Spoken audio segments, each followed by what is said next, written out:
Dango,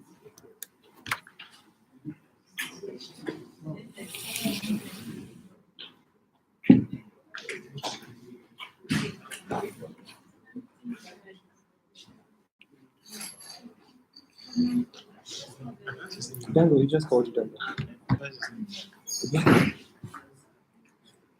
Is the camera good? The camera good? What advice does it mean by? By a catch on the set on the bar. The chicken shoe.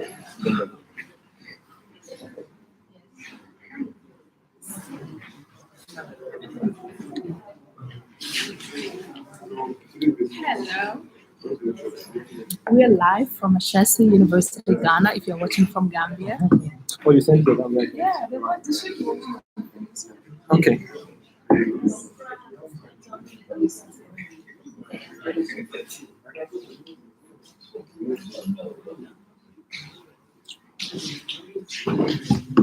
So now we have to put out.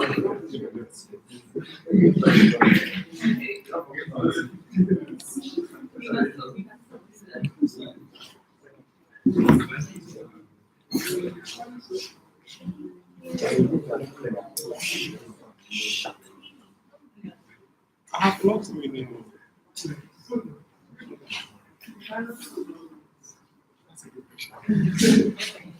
Guys, so as we wait, I have sent out the link to the course evaluations again. Both Lenny and I sent it out to you guys some weeks back, but most of us haven't done it. So let's try to reduce the time to while we. Also with the declarations, you guys have them. We're not here after today. Declarations for us to sign for you. Did you print them and bring them?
But it's recording.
my hello, hello, hello, hello.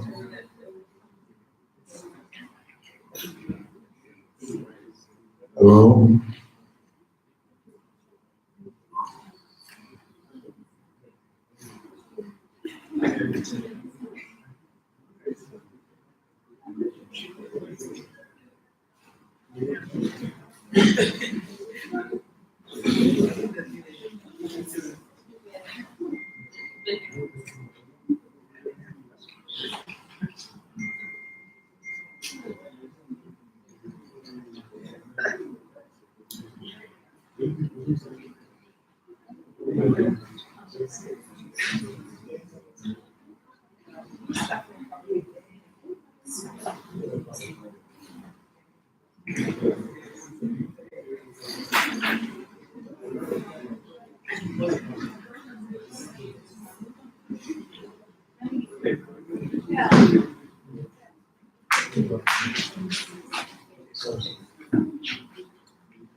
Vanessa, are you guys using cable for this? We are using wireless. Cable. Okay. It's fine.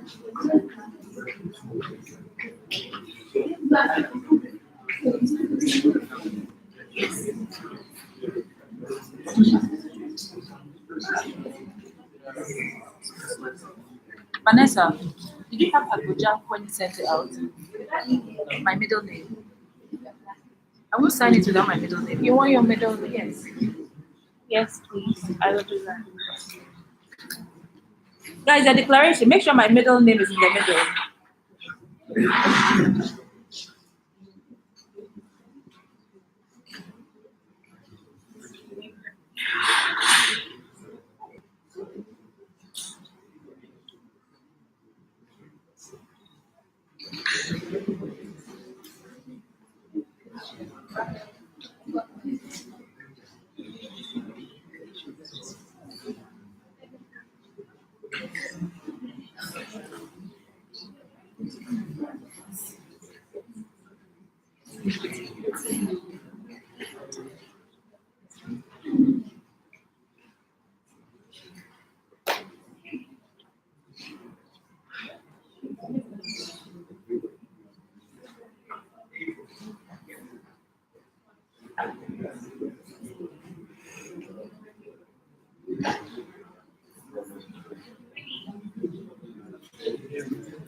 Guaranteed to disrupt the culture.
Guys, have you all done the evaluation? Can you make sure everyone on your team has done it?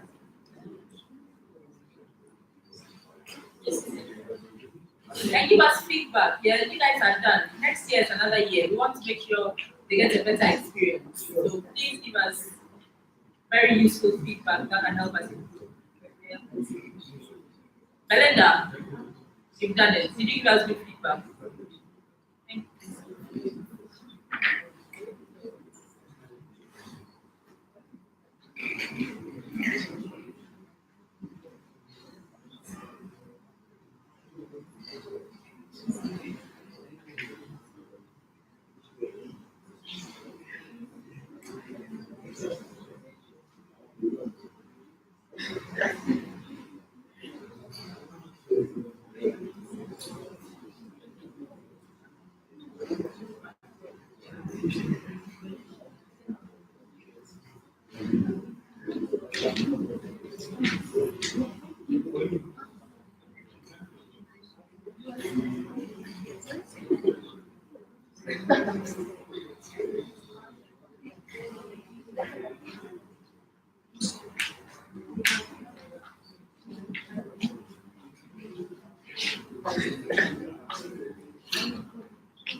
you.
HSC community, prospective investors. This is Musa.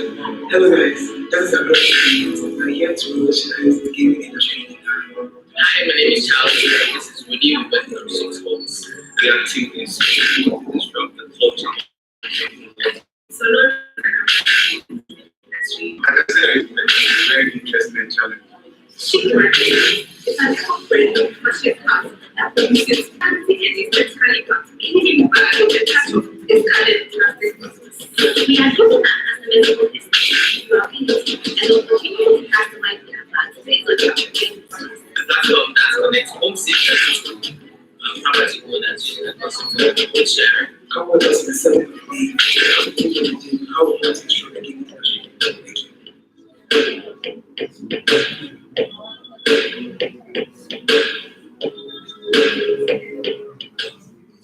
Hello, HSC community, prospective investors. This is Musa. Hello guys, this is Abdul. I'm here to revolutionize the gaming industry. Hi, my name is Charles. This is Woody. We're working on 6 homes. We are activities to disrupt the culture. So, It's very interesting challenge. chicken market is an operating commercial house that produces fancy and specifically Canadian bag of the cattle is added to our business. We are using that as a medical business to our community and will continue to customize the advanced based on our business. That's the next home secret. Property owners will share. How does the selling be? How does it show the gaming industry?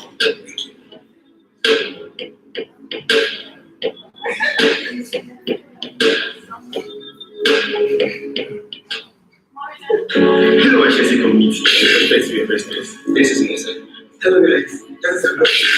I'm here to revolutionize the gaming industry. Hi, my name is Charles. This is Woody. We're working on 6 homes. We are activities to disrupt the culture. So, It's very interesting challenge.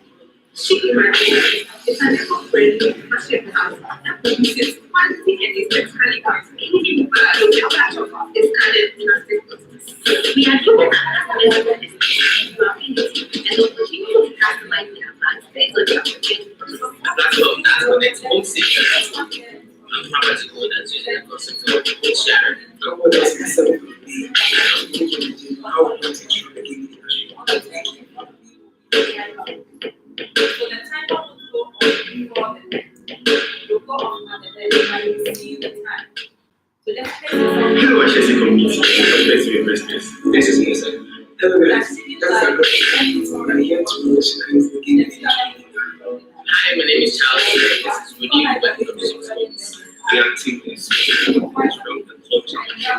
So, It's very interesting challenge. chicken market is an operating commercial house that produces fancy and specifically Canadian bag of the cattle is added to our business. We are using that as a medical business to our community and will continue to customize the advanced based on our business. That's the next home secret. Property owners will share. How does the selling be? How does it show the gaming industry? for 5 minutes and 15 minutes working. And the question is what we are doing business in this world. Hello, HSC community, prospective investors. This is Musa. Hello guys, this is Abdul. I'm here to revolutionize the gaming industry. Hi, my name is Charles. This is Woody. We're working on 6 homes. We are activities to disrupt the culture. It's very interesting challenge.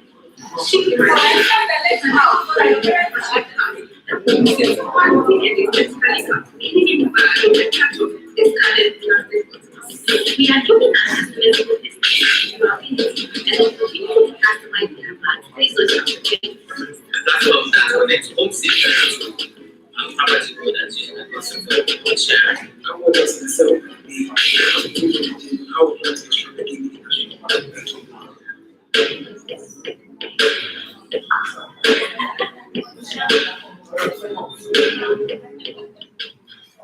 Hello, HSC community, prospective investors. This is Musa. Hello guys, this is Abdul. I'm here to revolutionize the gaming industry. Hi, my name is Charlie. This is Winnie. We went from 6 homes. We are two this from the culture. So learning And I said it's a very interesting challenge. she graduated and operated entrepreneurship class that produces quality and exceptionally captivating environment that is studied in our systems. We are giving our customers and will continue to customize their plans based on the And that's the next home season. How much you go that you can also share. How would us instead be how would us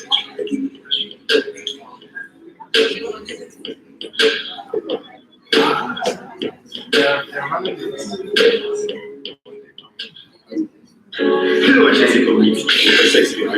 This is Lisa. Hello guys, that's a very important Hi, my name is Charlie. This is Winnie. We went from 6 homes. We are two this from the culture. so learning and I said it's a very interesting challenge. she graduated and operated entrepreneurship class that produces quality and exceptionally captivating environment that is studied in our systems. We are giving our customers and will continue to customize their plans based on the changes. And that's the next home season. How much you go that you can also share. How would us instead be how would us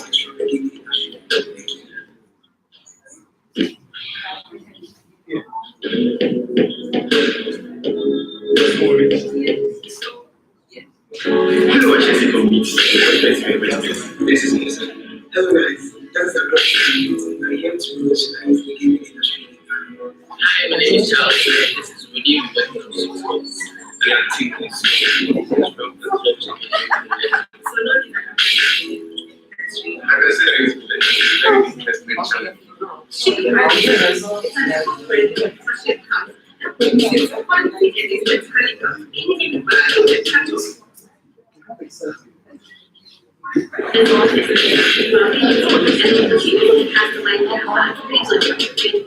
And that's the next home season. How much you go that you can also share. How would us instead be how would us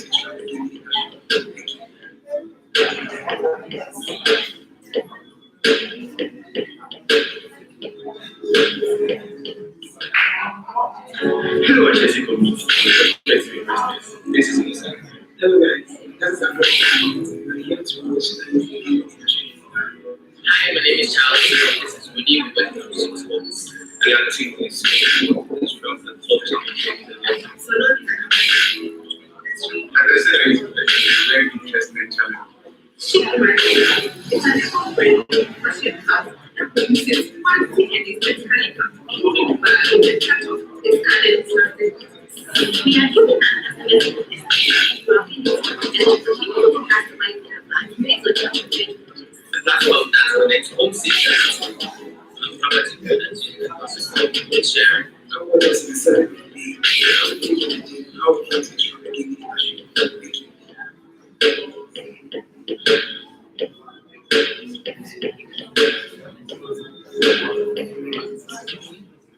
Hello, Jesse community.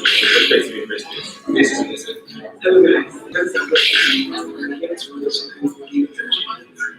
Hi, my name is Charlie. This is Winnie. We went from 6 homes. We are two this from the culture. So learning And I said it's a very interesting challenge. she graduated and operated entrepreneurship class that produces quality and exceptionally captivating environment that is studied in our systems. We are giving our customers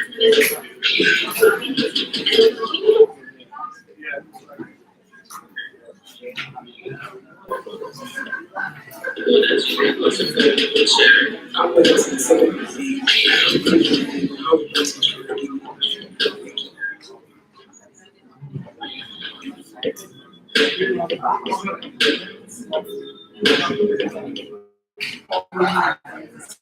Hello, Jesse community. This is Lisa. Hello, Hi, my name is Charlie. This is Winnie. We went from 6 homes. We are two this from the culture. so learning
Hello, HSC community.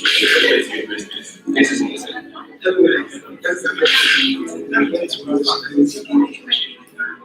Hi, my name is Charles. This is Winnie. We went through 6 months. We are taking this from the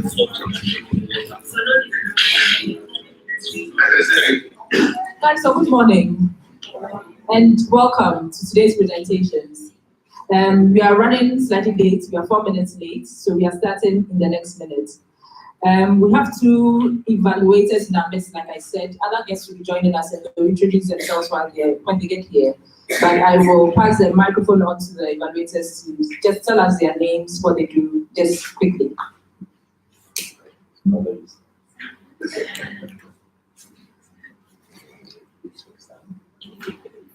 So my name is Denzel. For those who remember, I came here on mid-semester presentation. So just looking forward to see how everyone has improved on the various businesses. Yeah.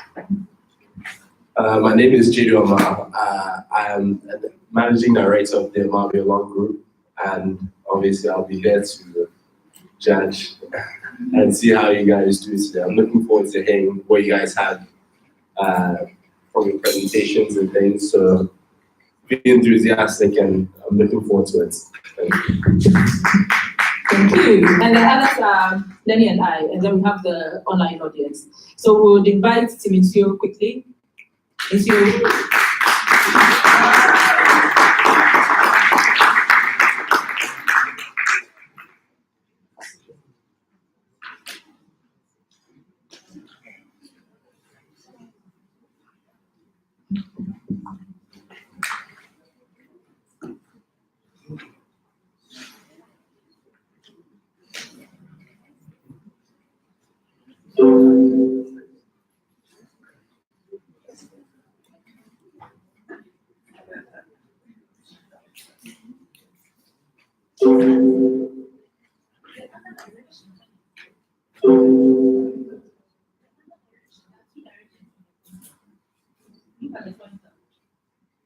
There are 2 directions on the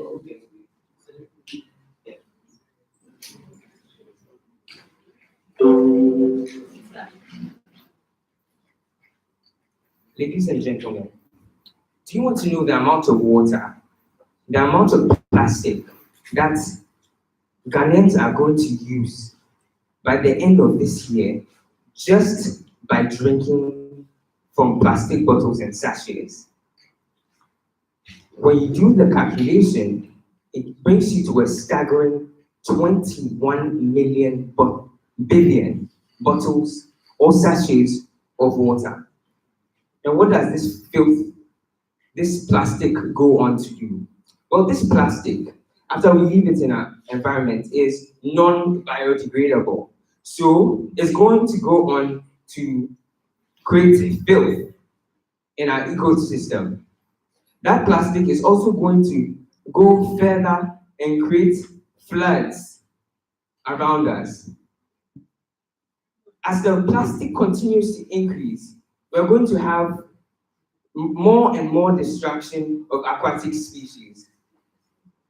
Now, it seems like a problem, doesn't it?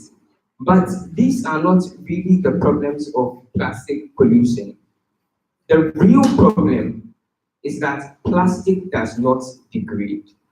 So when you use it today, that means tomorrow, the bottle that you used yesterday is going to be there, and then the day after, and then the day after that, and it's going to be there for long. So this 21 billion compounded over the years, imagine the amount of plastic that we are going to have out in our ecosystem. So, how is Ensure solving this problem? Ensure is basically setting up a network of strategically placed refill stations within closed institutions as a way of starting the culture of changing the way we drink water. That is by refilling. So how does this happen? Just when someone is thirsty, he go to his phone to find the closest refill station between his catchment area within his institution. And then he goes to the dispenser unit where he has found on the app. And then he pays either with his phone or the app. Then finally, the person is satisfied that he's drunk water. But that's not just the benefit we're providing. We're providing people with cost savings, right? They're saving costs every time they do this. They're acting more sustainably. They're saving the air. Universities are saving money, and people are exposing themselves to a network of people who are also sustainable. We are partnered with companies like Water Health International in order to make this possible. And they provide water solutions and water for us in order to make our customers happy and also to keep us supplied with water. Now, in order to test this concept, we had three MVPs, and we did stakeholder engagement with over 200 people. And from these stakeholder engagements, we did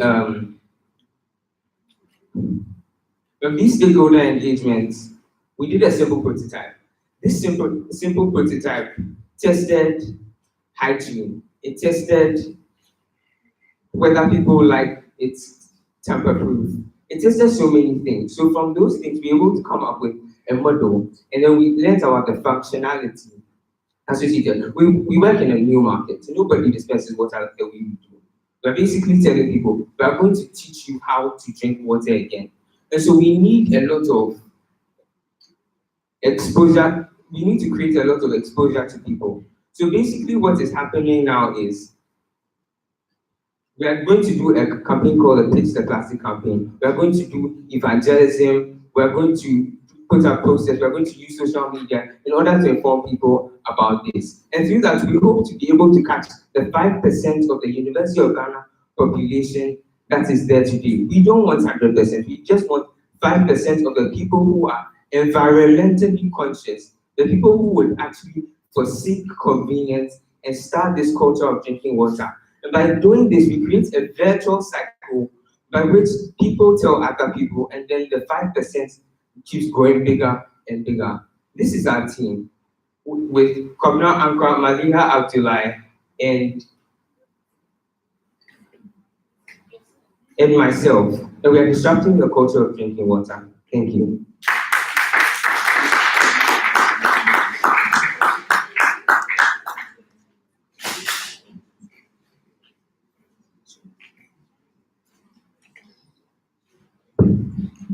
Questions?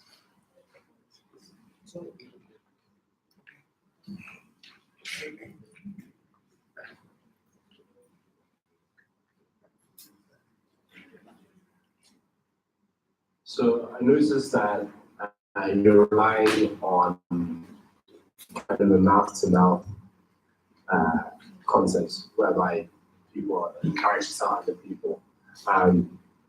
What happens when you find that, yes, people are telling people, but they're not actually being proactive? How do you deal with that? What are your other strategies?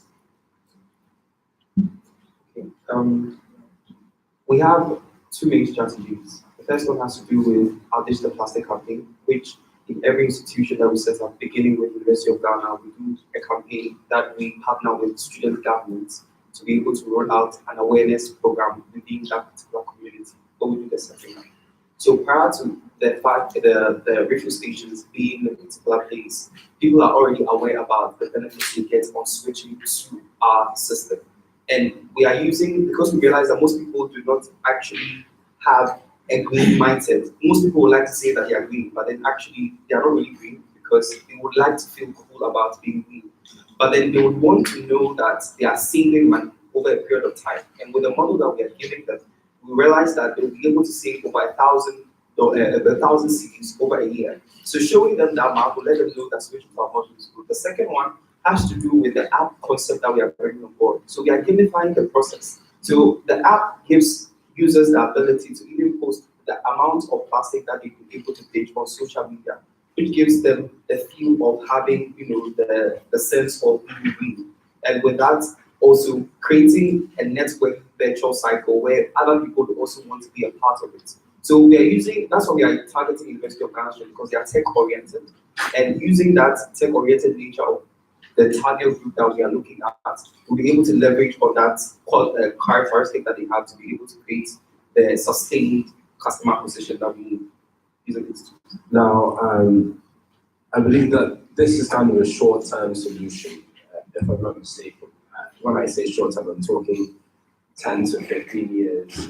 And beyond them, I'm sure, based on the assumption of where the world is going, people are going to start, especially institutions and colleges and universities, they'll start to ditch plastics altogether. There'll probably be a ban on plastics within the next 15 to 20 years. So what happens to your business then? What happens to the brand then? What direction can you see this going in?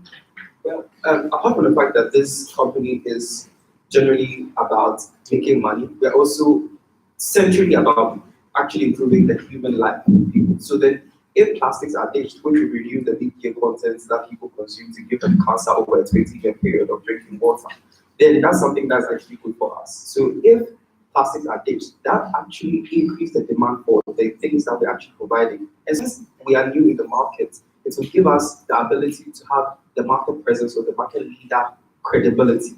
So if there aren't plastics allowed for the packaging of water, now we're going to use that opportunity to actually make people aware that this is what we have and this is what we use for refilling.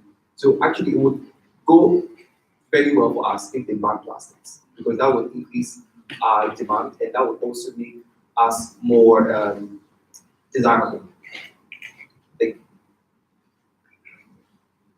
So it was a good presentation, but I feel like my biggest concern was why I didn't really get any financials in your presentation. So I'd then like to talk about the financials then. So basically, our startup cost is 21,000 Ghana cedis. And then because we're targeting, in the University of Ghana, there are 40,000 students, and we are targeting 5% of that population. So with an average, a student drinking an average of 500 ml refills per day, we are grossing at a revenue of 750,000 revenue, 50,000 CDs in revenue by the end of our first year. And through that revenue, we are hoping to break even at 52,500 refills. That is going to be achieved within the first month of operation at 26,250 Ghana cedis. Within the first month of the first year. And then our price point is 0.5 Ghana cedis per 500 ml, and our gross margins are 80%. So I might be wrong, but are you saying you're breaking even in 1 month? Okay. What are your projections on a year-to-year basis, growth, and why? So basically, we are going to grow by 3% of the population that will have to then. So if we're having 2,000 customers now, that means next year we're going to go by an additional 600 customers, and next year it compounds like that. How are you guaranteeing that? And so, where they did the plastic campaign, I did not clarify too well during the presentation. So the Digital Plastic campaign actively goes out to talk to people and creates top of mind awareness. But the gamification of the app provides people with reward systems for actually patronizing water in this way. So it could be from social recognition to real life prizes for actually taking the sustainable step of drinking water in this way. So I really just have two more questions. The first one is, have you spoken to the FDA? And the second question has to do with, you've made the pitch, but I didn't really hear anything about what are you offering potential investors? What is the worth of your company? I feel like that's something we'd like to know. So we are offering 1.2, we are offering 3.5% equity for 42,000 CDs at a 1.2 million CD valuation. To answer your FDA question, we visited the FDA, and that's where we realized that the Ghana Standards Authority were the ones who were in charge about getting the quality of water that is supposed to be provided or pushed into the society. So we realized that the pH of water standard in Ghana was 7.5, and from there we were able to collate it with what Water Health International, our primary water supplier, also has with regards to their pH. So we realized also that we would have to make our system CAPA-proof in order to get the license to operate with regards to the FDA. So those were the two key insights we obtained from the FDA using it in the model. So I just saw you have a 1.2 million CD valuation. How did you come to that figure?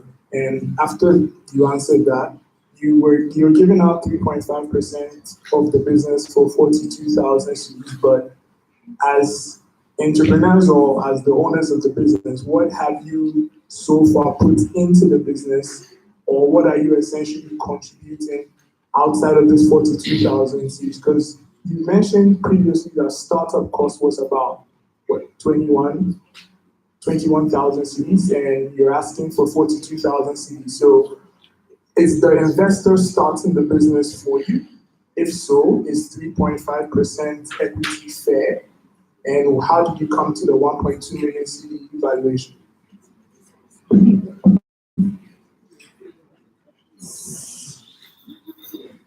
So we chose a 1.2 million.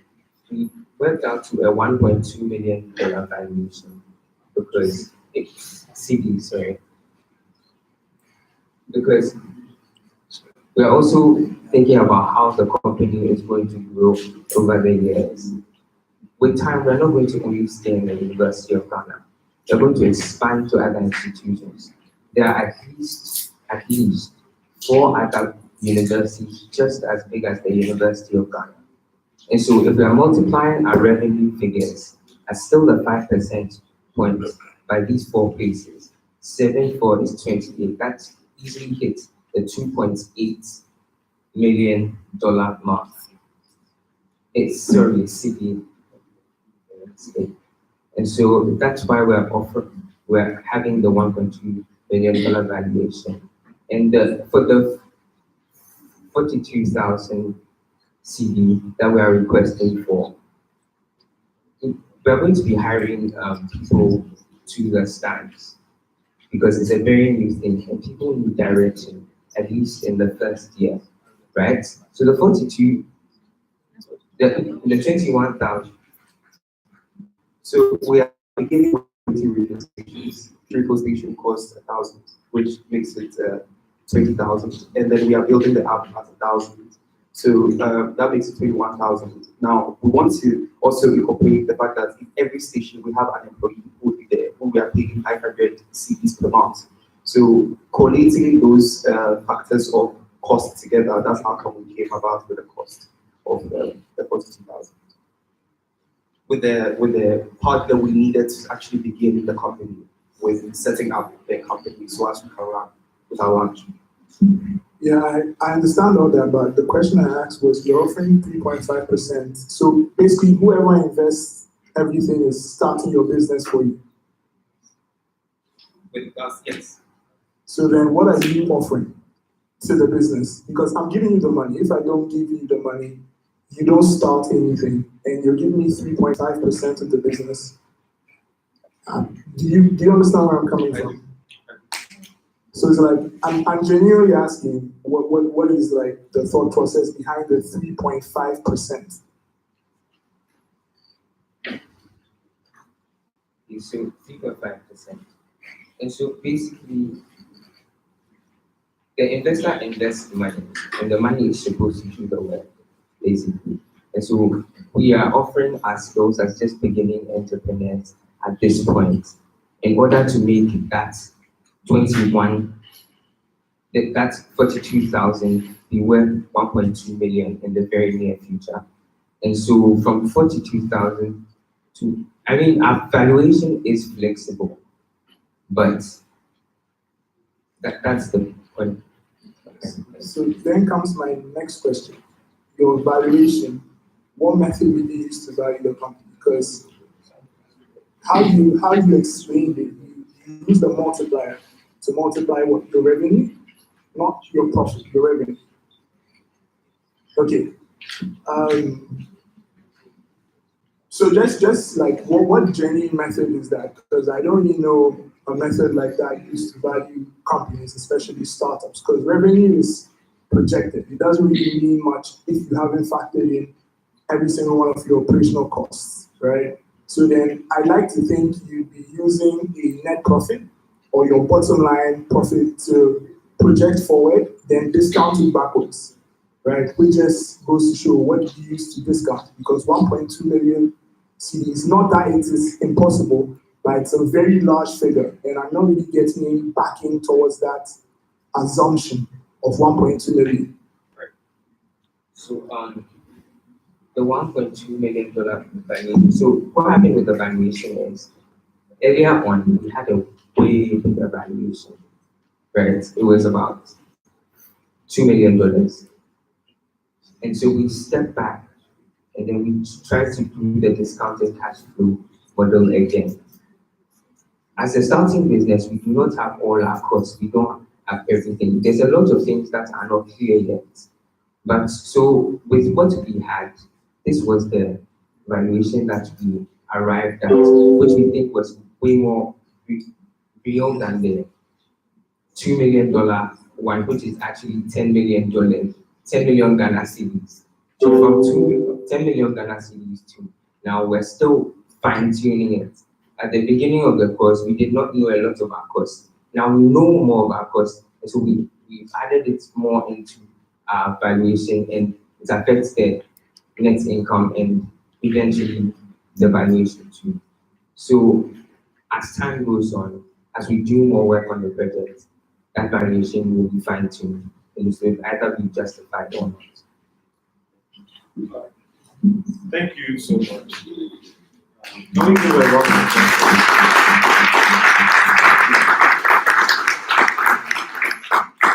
So thank you guys for coming. We have some new guests there. During the break, we'll kind of do a networking session where you get to meet everyone else. But just to give you a quick update, what happens is that we have teams, they come in, they do a 5-minute presentation, and then we have some time for questions, okay? Is that okay? All right. So we'll have the next team come up. Swift Homes, can we give them?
So, I mean, we're having some little challenge. So we'll get our guests to probably mention their name and what they do at Raka, right?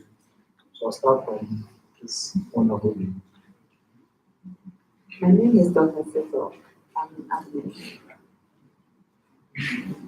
I'm an ATJ, content analyst.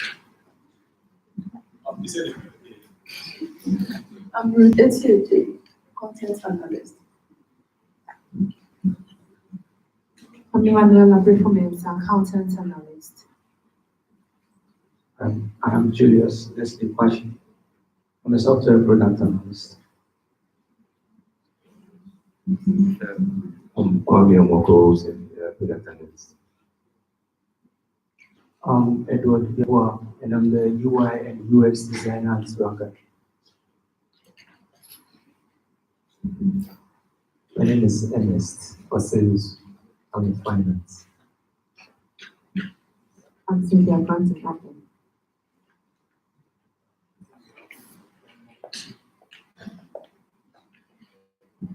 I'm facultarian. I'm an admin.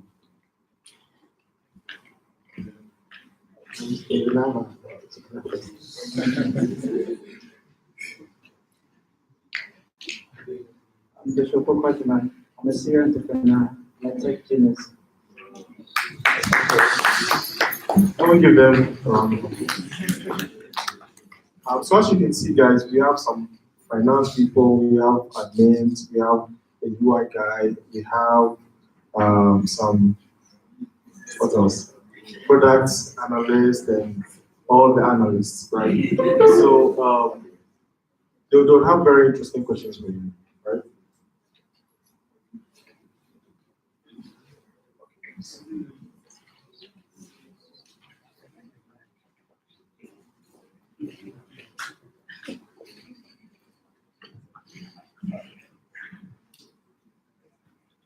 Good morning, ladies and gentlemen. We are Swift Homes, and we're here to present to you. Over 50% of Ghanaians do not own their own homes. 75% of the people living in Ghana paying rent use 50% of their income, which is just outrageous. Some of the problems we identified was that there's a high rent cost. It costs an average of 800 cedis to live in per month live in a place. There's a high upfront payment of 2 years, and it is cumbersome giving a agent. So what's our solution? A web-based platform where users can book and find co-tenants. House sharing. By saving money, they save money by sharing a house with someone else. This splits their cost. The landlords make money by having the larger demand because now the price is more affordable for more people to stay in. And we create a community of people where they can network. I want you to remember 3 things: profiling, matching, and transaction. Here we have a profile of people, their likes, their interests, their dislikes, and we match them together with people who have similar interests. This way makes it easier to stay with people. There's our landing page, and we use our concierge MVP. So how big of a market is this problem? Out of the over 15 million people who do not own their own properties, meaning they stay in rented apartments or looking for apartments, we are targeting 5 million of those, which constitute young professionals. They're typically in young graduates or within the first 3 years of their work experience. So what is our business module? We have a commission base of 9.5 on every successful transaction on our platform. But we also need to incur some costs to make these transactions possible. So I would like to talk to you about our customer acquisition. How do we make sure that we get this customer, retain them, and also make them use our services? Looking into marketing and research, it will cost us about $18. But then think about it. We do not make less than make less than $37 on every successful transaction. However, there are already people existing in the industry. Let's talk about them. We have Mikasa. They are online transactions, yes, but they're targeting the high-end, people that earn about 4,000 Ghana cedis. We are targeting young professionals. You have home agents. They help you get home. The transaction is offline. It's not always very effective, and you also have to pay a lot of money. Your family can help you look for apartments if you want to move out. But how sure are you they will know the right apartment, the right time, and the right place? This is where we come in, Swift Homes. We do online transaction, which makes you have access to a variety of homes to choose from. And also, you'll enjoy affordability through the concept of shared rent. So what is our competitive advantage? We have a first user advantage. In Ghana, we're the first real estate company trying to look at shared living spaces to make affordability something normal. Also, profiling is important. If you talk about co-tenancy, you need to at least know the kind of people you'll be staying with, their profile, where they work in. That's another thing. We also have easy use on our platform. You can search by location, price, and other things. And we also have something called homeowner incentive. This is a platform where homeowners connect, talk about issues of giving out their place to co-tenants. And also we hope that they will take their connection beyond our platform. So what is our market adoption? How do we actually get these people to make this a reality? From research, we realize that social media is not the most effective, especially in the startup space for real estate. So we have physical channels. We're going to schools, talk to people who are about to graduate, like the seniors here at Chelsea University, looking for homes. We go to offices. People regularly want to move or relocate to be closer to their office or to save costs. Those are one thing. Partnership is important to us. There are already existing real estate agents who have access to homeowners that have empty apartments. How do we make these people list their properties? By helping them get a wider range of demand. Social media, we have to use it. And social media, we are targeting storytelling and hashtag. We're in a generation where people want to use hashtags to talk about things. Also, it's a human problem. People having to talk about their experiences will add a lot of traffic on our website. So today, what are we asking? Indeed, we're willing to give you 13.7% of our company for a value of $45,000. This will help us reach over 10,000 transactions on our platform in the next 2 years. Our value in the next 5 years is $702,000 using the venture capitalist valuation. Who are the engine behind this? We have amazing individuals. I'm a business analyst and a design thinking strategist, experienced working with a Chelsea Design Lab. Rudolph have retail and communication experience working on campus. Charles Zuckert is a finance guru. However, he has a lot of experience in the startup space. You have Abba, who's a developer, well-researched and experienced developer. Belinda is also part of our team who will help us with research and constant innovation. So ladies and gentlemen, what we are doing is to solve the mismatch that happens in the real estate industry. We help people that need home to have access to people that have empty homes through the concept of shared living. We make the concept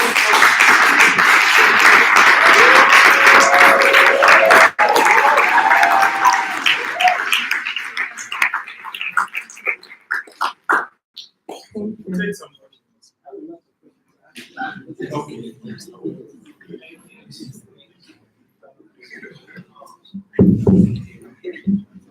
That was an excellent presentation, but as I said, it's very enough to leave, so let me quickly go through.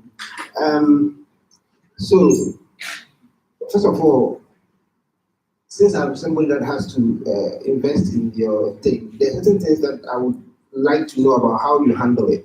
For example, the agreements, the tenancy agreements, has to do with who is responsible for painting, repair, what you can do, what you can't do. The services, I don't know whether you provide just the housing or you provide services like trash, toilet, water, electricity. The other thing, so that's question number one.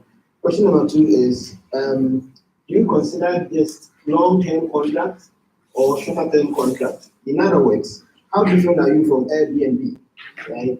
So Airbnb also does this shared space thing. The other question I have is,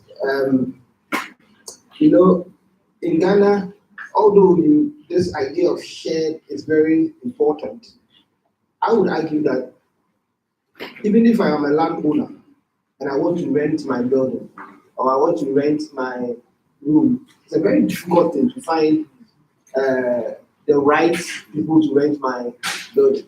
If I go to these agents who I don't know where they are from, that's an even bigger problem. So my question to you is your thing landowner, pro-landowner, or pro land, like an apartment owner or pro renter? Who are you really targeting?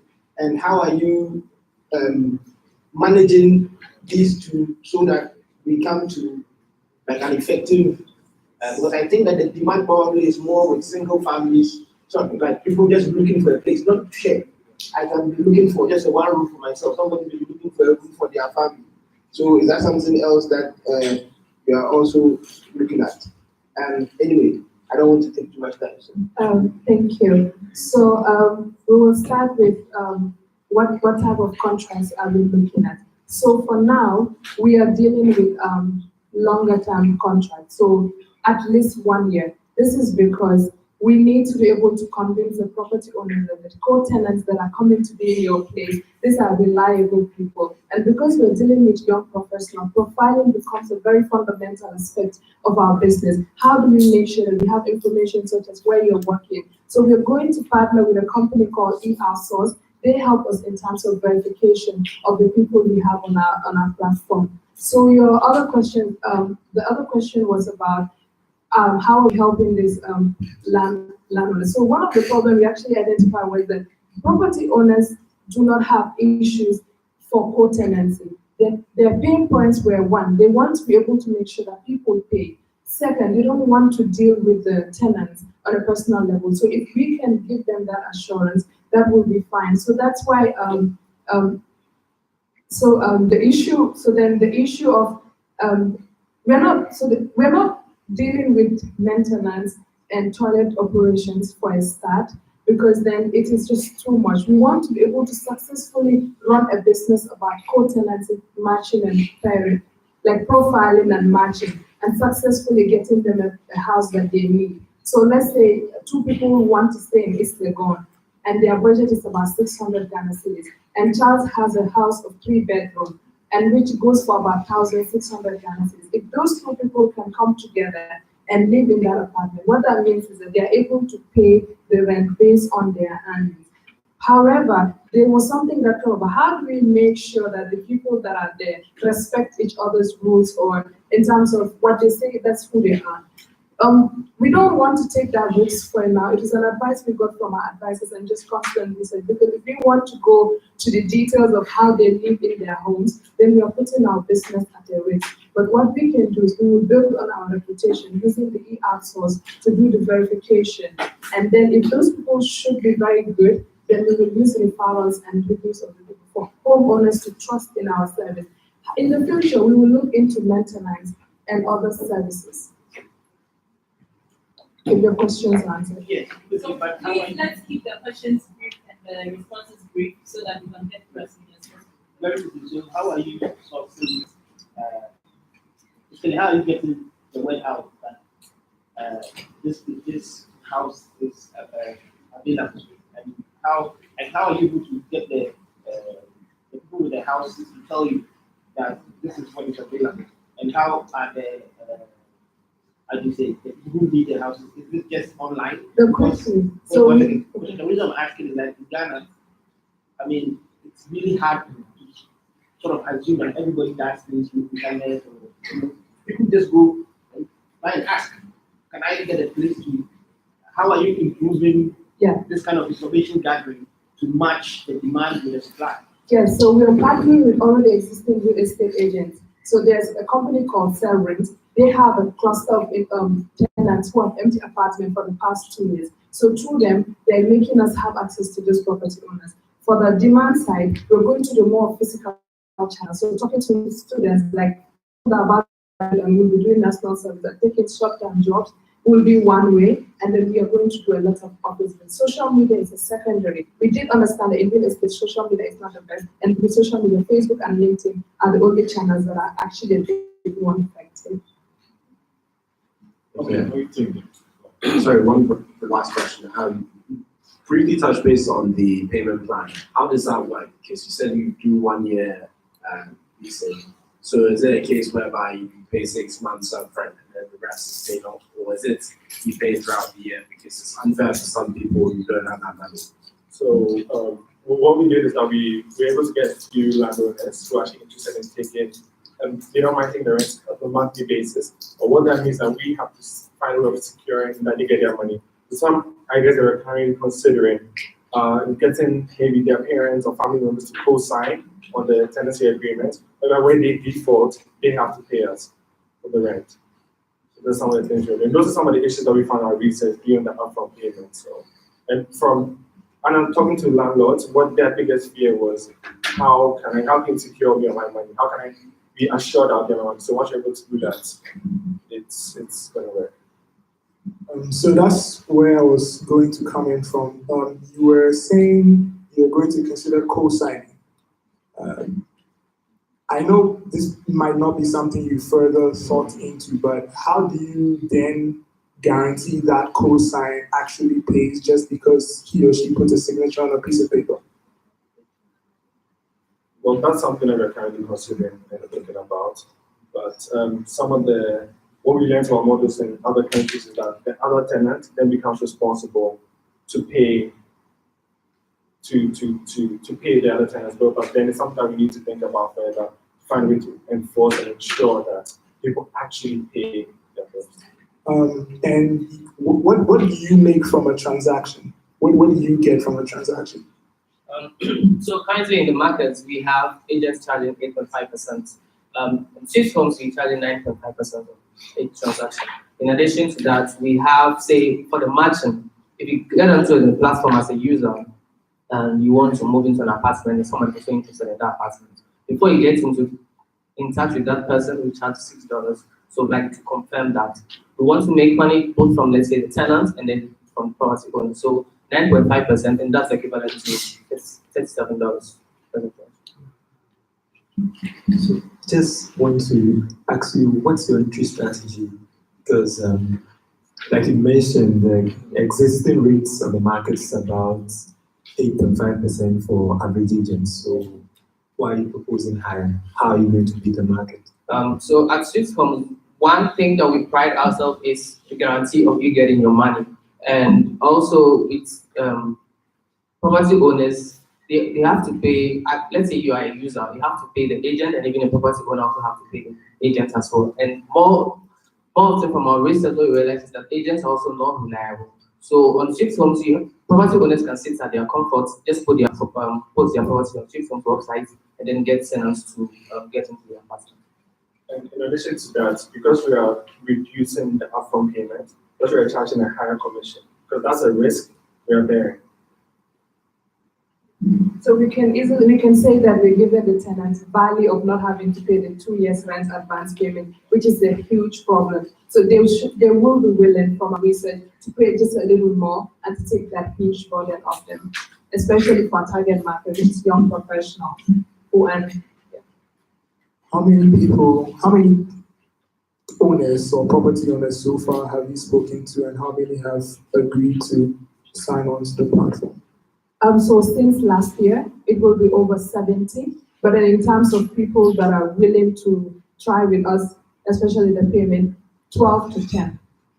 And they're talking about month-to-month payments for 1 year or 6 months. So one of the things that we make sure property owners understand is that we do not take more than 6 months payment. So it's between six is the maximum, 3 months. Monthly is not very feasible because they don't have something to refer to. But should we be successful, that will be something we will advocate for. And another model that we realized already works is that people pay 3 months in advance and they pay subsequently every month. So the landlords are sure that he already has 2 months rent sitting down, just in case that this tenant don't pay. Okay, so we also have an online team streaming, and there's a question here from Reggie, who is a potential investor. He says, very high energy and competitive pitch, but how long would it take to build the software for this platform? That was something we took for granted, because here we tend to get cheap labor, we build prototypes. But when we did thorough research, it takes about 16 months to build a solid website. And it's because of the back end of the matching, so the high tech that is required for the matching and the confirmation. So 16 months should be okay. When consultation with a developer, we pay between 4,000 to 3,000 pounds. So does that mean we are waiting for 16 months for this to come live, or you have some levels of MVPs that are running throughout this period? Yes, we have a landing page which allows you to put the information like the location you're looking for, your budget, and then the type of person. And one feedback we also got is that we can actually do with a lot of phone calls because we want to be able to understand how the matching was. So if we should advertise properly, and we get we've already gotten that. People have been calling us from Twitter, and then we're able to follow up on phone calls on WhatsApp to see what they're looking for. We haven't been successful in matching them because of variation in budget and location, but we know that with the landing page and the phone calls, we can be doing something. And it's a way of getting us into the market so that when the website comes, the launching will be a massive success and people are already aware. Do we have any further questions from the audience? Any other question? Okay, thank you so much. So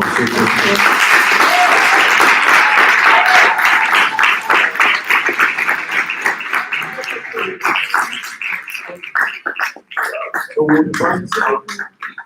invite our next team, Team Mosa, to come up for their presentation. Can we give them a round of applause,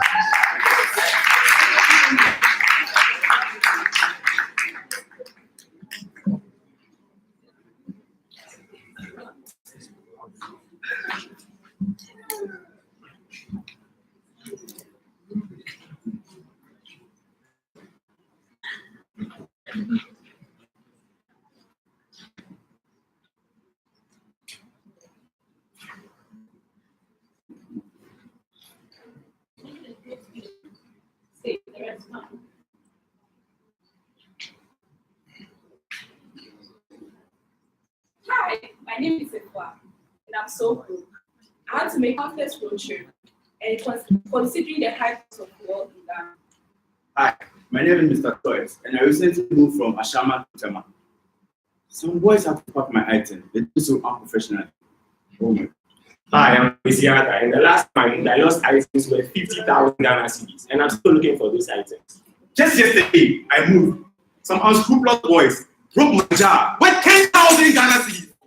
Ladies and gentlemen, 10,000 Ghana cedis. I'm frustrated.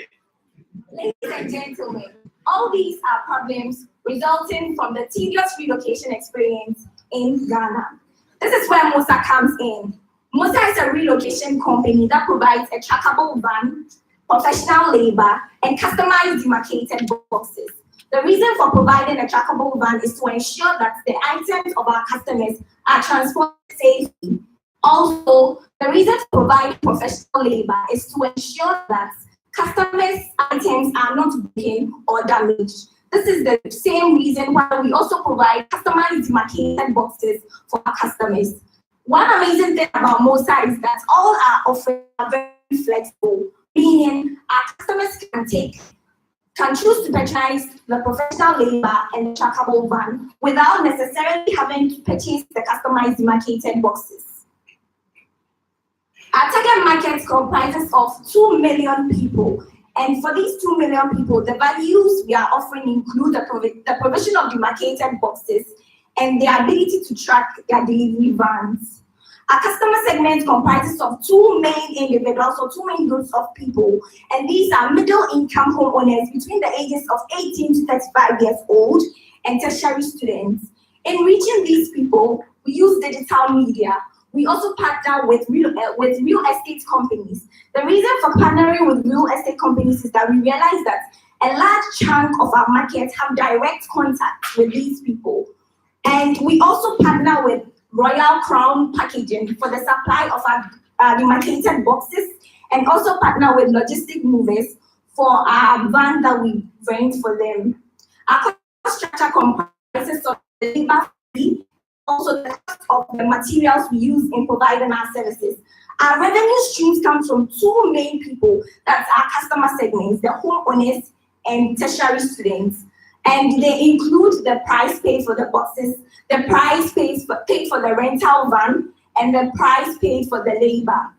Comparing Mosa to its 2 main competitors, MOL Packers and Logistics Movers, shows that Mosa has a high competitive advantage over them, especially in terms of innovation, pricing, and technology.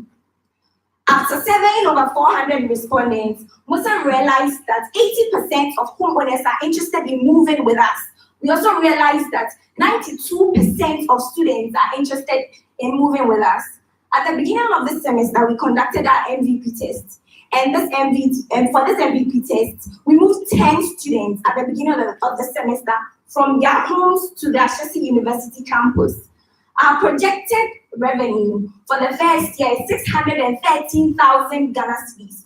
Also, our net income is projected to be 83,375,000 Ghana cedis. Musa is projected to grow at a rate of 39% over the years. Looking at this graph, you realize that our total revenue and our gross profits increased over the years. Also, this graph shows that our earnings before interest and taxes and our earnings after interest and tax also grow along with our total revenue.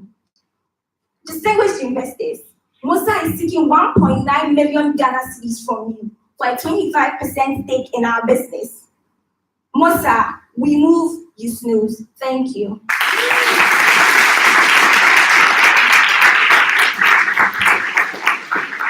I will take some questions from audience. Any other questions? Very impressive presentation. We like the energy. And this is a major problem everybody goes through, especially the but with the logistics, you own the trucks or you partner with existing fleet of trucks. And how much are they charging for every movement you do, and what's your margin for every movement you also do? Okay, so we are partnering with a logistics JN Logistics. Yes, we are renting our truck. We want to save costs, and so we are renting the trucks out. And then for a 10-footer truck, they charge us 700 Ghana cedi for it.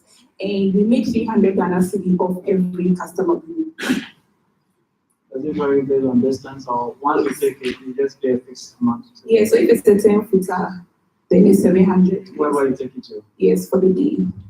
That's the kind of partnership we have with them.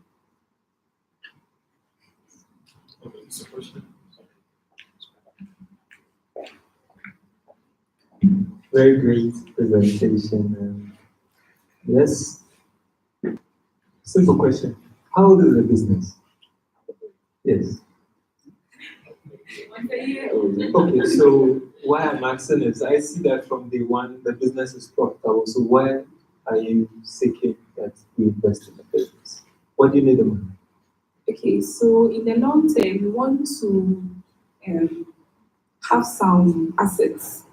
Because for now, we are relying on the rents. Like we want to rent the vans, but in the long term, we want to actually buy and own them. So that's why we need the money.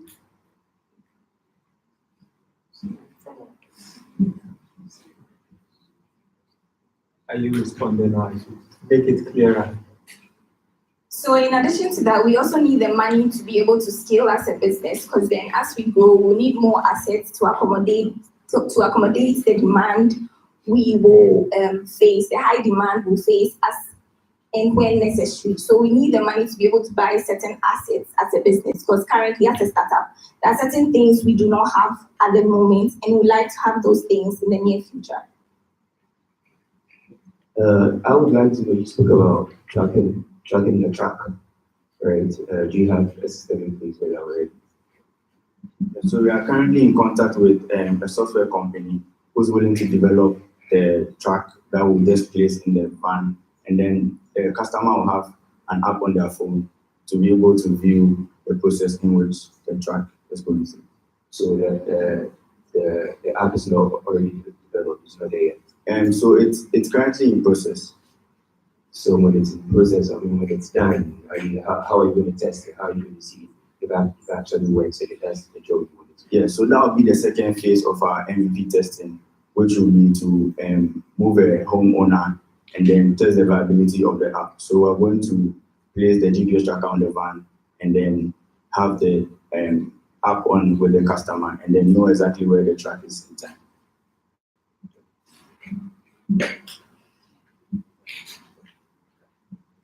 Yeah, really good presentation. With you, I think that when we were presenting, you were going very fast, and it got to a time you were losing your breath. So at a certain point, just relax. It's a good pitch. So the first thing is with your business model, because it's a moving company, things could get complicated really fast because of the expenses. You are going to get people to come and package things, you are going to buy boxes, transportation, and everything. It gets very complicated. So I think that maybe you could have unit economics where you have maybe for one client, this is how much it's going to cost us to move one client successfully, and then this is how much we are going to make from it. And it gives a good idea of the business model. One other thing too is the use of funds. You said you wanted 1.5 million or so. Sometimes it's just easy to just say that so that you can use it for these two things. And also you need to show that for how long are you going to use the money? How many months runway? Is it for 20 months, 18 months? Because that is also very important to the investor. And I think that the other pitch that you had previously, the main feedback was on the add-on services. Because anybody can just call a car to come and just move things. But I like the fact that you got the boxes and you are showing that you are doing some add-on services.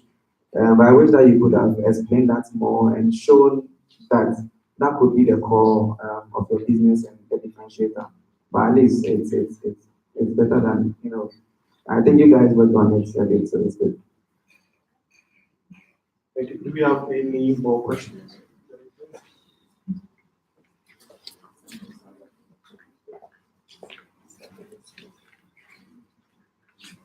So how much currently do you charge to move somebody from a point to a point with your stuff?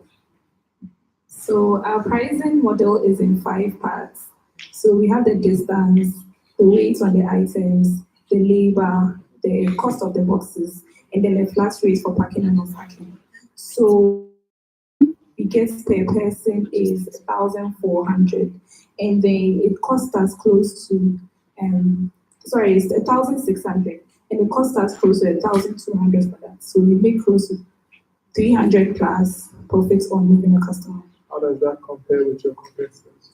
So our competitors, you mean their cost or price? Price. Okay, so our competitors are very expensive. So we used the same location that I used for this pricing model, and we went to our competitor to ask them for the price, and then they gave us 3,000 Ghana cedis. But for us, we are charging 1,600 for the same distance, the same labor. Okay, you mentioned 39% growth rates on a year-to-year basis. What's the thinking behind that assumption? So we use the internal growth rates model to calculate for the growth rates of the company. And then when we did the calculation, we had 39%.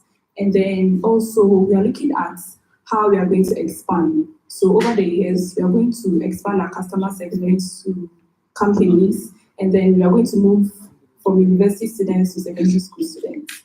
And so if we combine all those things, our growth is going to be very high.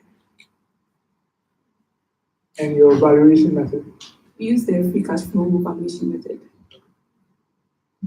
So based on what you just said, what I'm taking from that is that you're a seasonal business and you won't have any business throughout the year. How can you acquire more customers within the off-peak season?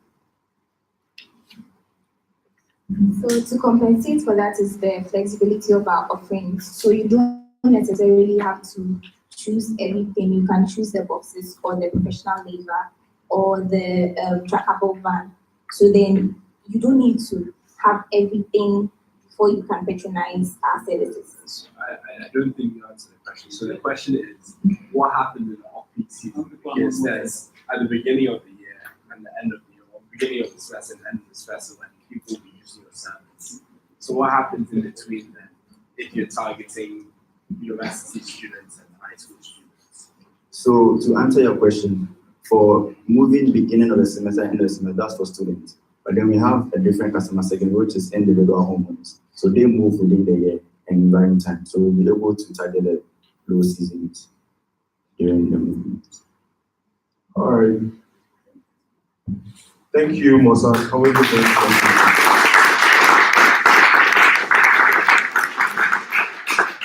So invite our next team, Chic Imaginations.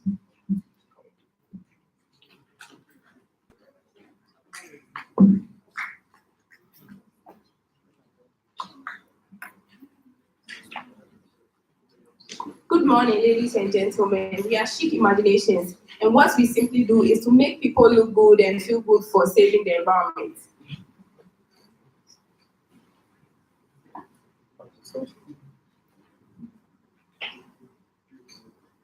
Due to the deadly effects of plastic waste pollution and the need to protect the environment, people claim to be environmentally conscious.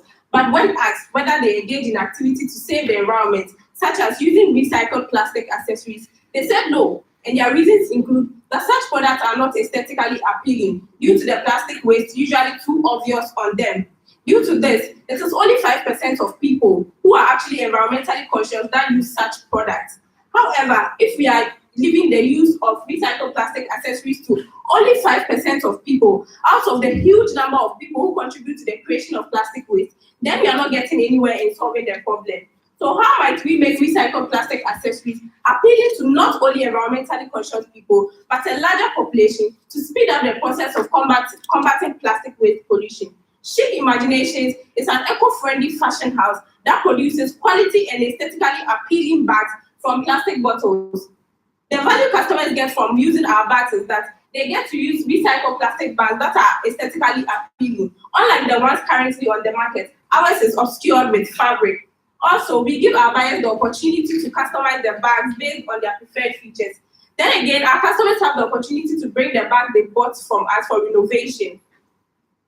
We are targeting tourists, females within ages 18 and 35, and environmentally conscious people, a total target market of approximately 3.7 million.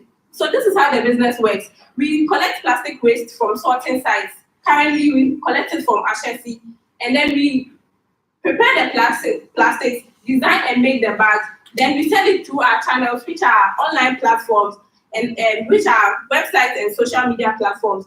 Customers can also buy from our partner retail stores or reach us during one of our monthly trade shows to get their bags. Using these channels, customers can also customize the bag they want.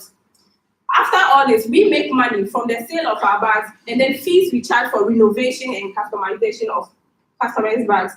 To test the viability of the business concept, we went through a series of MVP tests, which included social media posts to get feedback on features that people look out for when they are buying bags. And then we also did sketches and sample bags, which we tested at the mall and trade shows. From this MVP test, we got our first 6 partner retail stores who are willing to buy not less than 50 bags in a month. We operate in the recycled fashion industry, and it is responsible for 10% of the total plastic waste recycled in Ghana. The industry can generate approximately 3.8 billion. And our main competitor is trashy bags, but what differentiates us is our bags are more aesthetically appealing. We give customers the opportunity to place orders for bags to be made for them, and then we also do renovation. The pricing strategies we are using are cost-based and premium pricing. For the cost-based, we are charging a markup of 50% on the cost of 35 Ghana cedis we incur in making a chic bag. Hence, a chic bag costs 70 Ghana cedis. We are using premium pricing because we realize that tourists, who are also a segment of our market, place more value on recycled products. Hence, they are willing to purchase them at a premium. So for tourists, the prices for our bags is between 100 Ghana cedis and 150 Ghana cedis. The strategies we are using to push our products into the market include biannual promotions. Here, we are using promotional activities such as buy one chic bag, get one recycled accessory for free. We are also taking advantage of experiential marketing.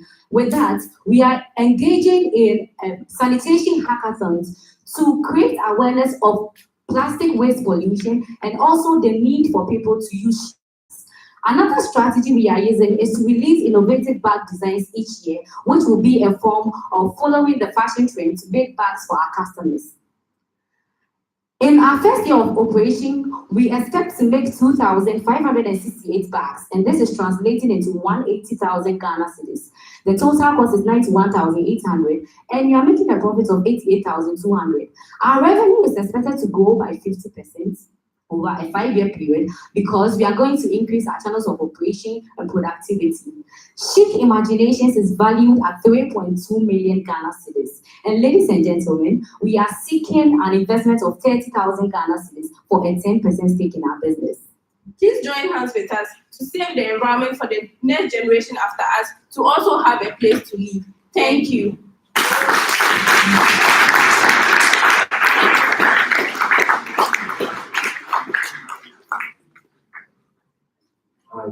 Now, firstly, I'd like to see one of the bags.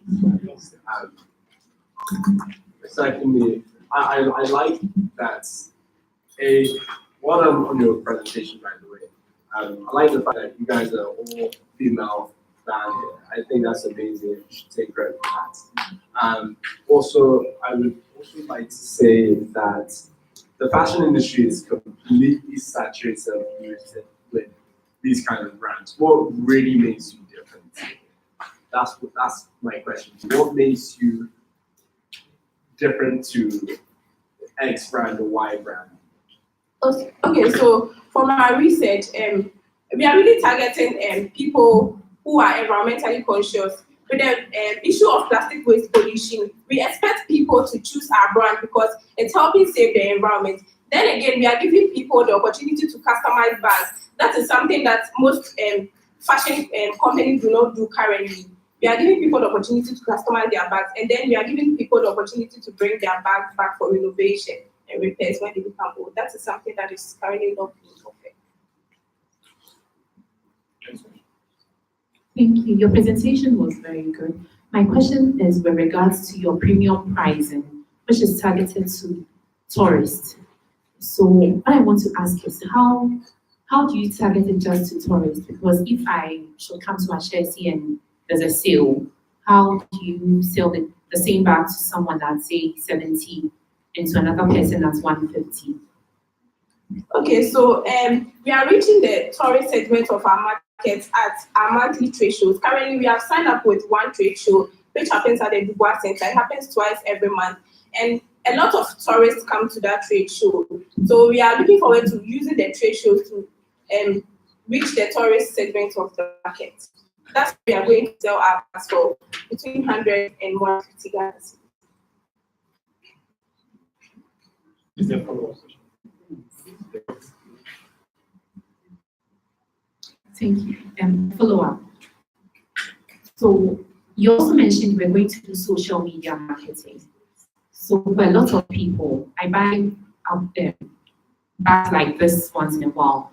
I see your page on social media, or tourist sees your page on social media. The price quoted probably, okay, discussion in DMs maybe 70. The person comes to there seems to be a disconnect. So I just want to have a clearer understanding of how you intend to just target them and get that price, while at the same time making sure they don't feel they are being ripped off or something. Okay. So we haven't really looked into what you are saying, but for what we have now, we hope to sell for the price of 100 and 150 cedis. We are using that only at our trade shows. Yes, because that's where we, from our research, that's where we could find a lot of the tourists. And so that's where we are going to sell the bag between 100 and 150 Ghana cedis. But we'll look into what you are saying too.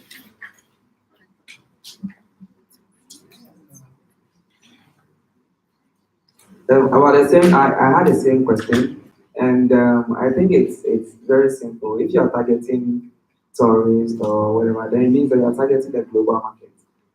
So just sell your bags on Etsy. You know, it's a global platform. You don't have to build a website. You don't have to do anything from scratch.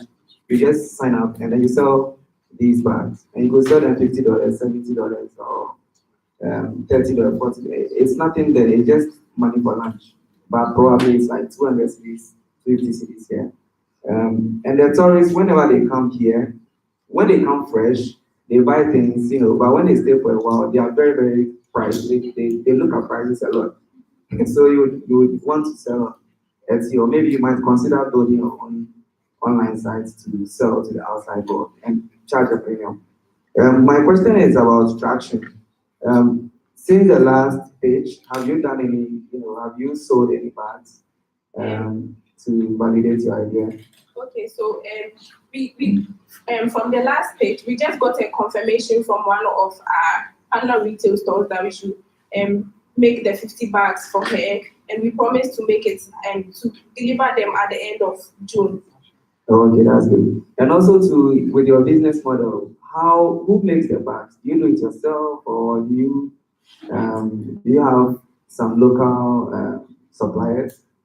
So currently we make the bags ourselves, and we are not being able to meet demand. So we are planning to put systems in place and get some other people to help us so that we'll be able to meet the demand. Okay, because that would be because you want to make 2,000 bags a year, and I honestly think you can even make more. If it's only your team, I mean, fine. But if you want to do this as a business and you want to find it, you should aim at doing 3,000 bags. And that would mean that you would have to get local suppliers, partners, that you can give them the designs, or you can give them the concepts and they build it for you. And then you buy it at a low cost and sell it at a high cost and build your brand around it. Because you can't do all this by yourself.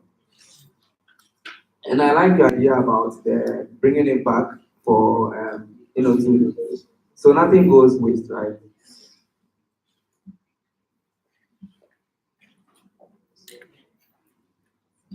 Great presentation.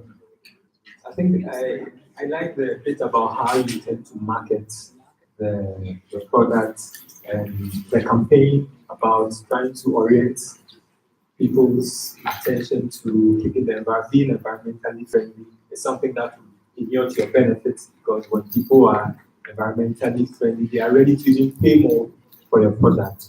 I have only 2 questions. Just want to be sure your maths add up, because the valuation of your business is about 3.2 million Ghana cedis. You are seeking to give 10% of that to your investors, and how is that coming? 30,000 cedis. Okay, so the 30,000 cedis is actually less than 1%. That's because we want the money agency to meet our demand. That's why we are giving an incentive to investors to actually get the money to be able to speed up operations to meet our demand.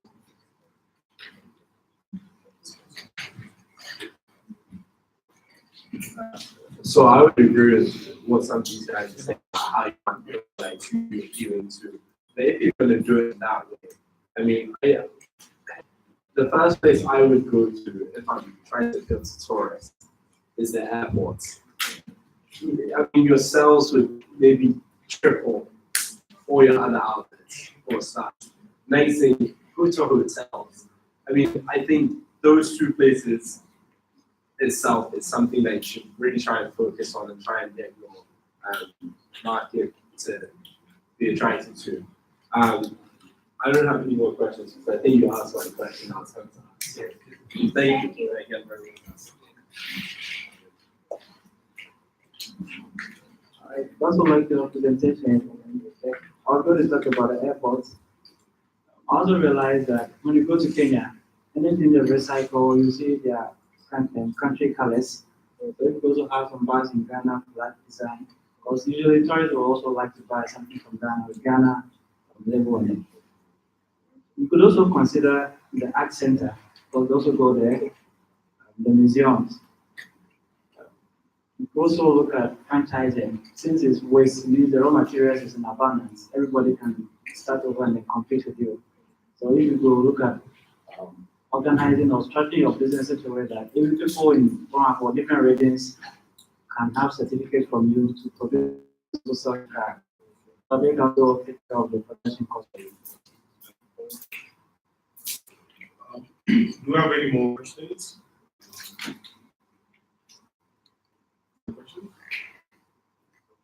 Thank you.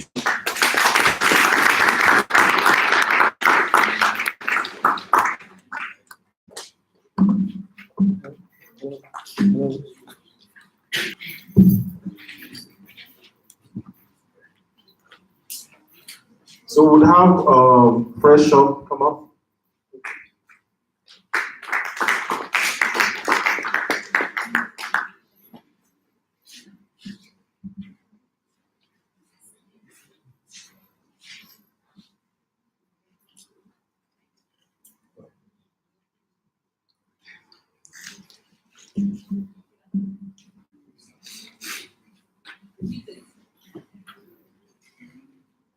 So imagine going to the market. Let's take, for example, domain market or entrepreneurship. What you'll encounter is that you'll find very crowded markets and also products are handled in a very unhygienic manner. So you decide to go to the malls, like for example, Accra Mall, and then you find that there are very long queues and also products are sold at very high prices, but when you take them home, they have very short shelf life. So with this, and after involving more than 250 stakeholders, Freshop came up with a solution. And Freshop is an online delivery platform where customers are able to order fresh fruits and vegetables on a click. So we offer very fast home and office delivery, and also our products are fresh from the farm. So how do Freshop make money? We make money from sales of our products and also from delivery charges. A basket of Freshop vegetable goes for 40 Ghana cedis, and a basket of fruits goes for 20 Ghana cedis. To validate our market, Freshop was able to supply more than 250 baskets of vegetables to different estates, and through our B2B model which we tested, we were able to supply more than 250 packs of cut fruits, and also we were able to supply more than 10 crates of lettuce to restaurants. So during to test our MVP, we were able to have an online landing page where more than 50 customers were able to use it to order for products. And as you can see, one side you have customers who receive their products on their office, and then you have the chopped fruits on them for the shops. And Freshop is targeting 500,000 customers who are frequent online purchasers.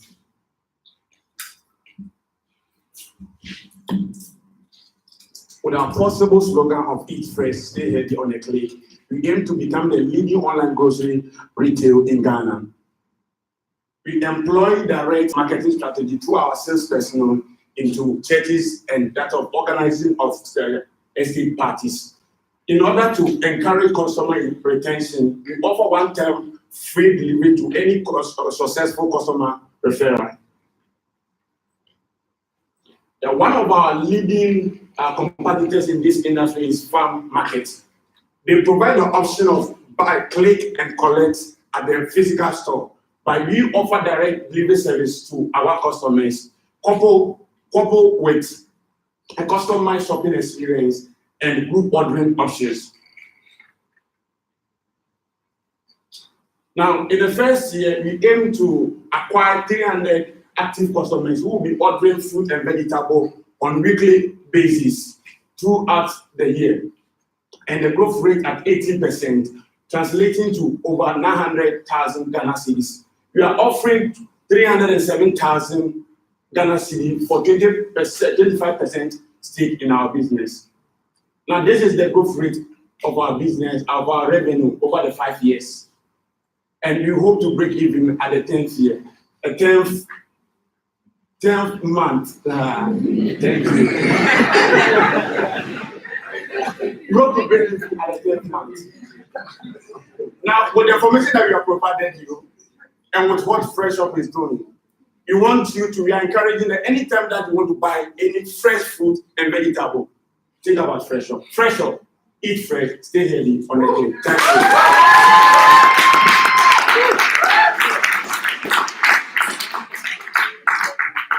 Can we have some questions? Thank you. Some questions from, we have some tech professionals here, so what do you think of this e-commerce system? Anyone? I'm not a tech guy, so it's not going to be a tough question. But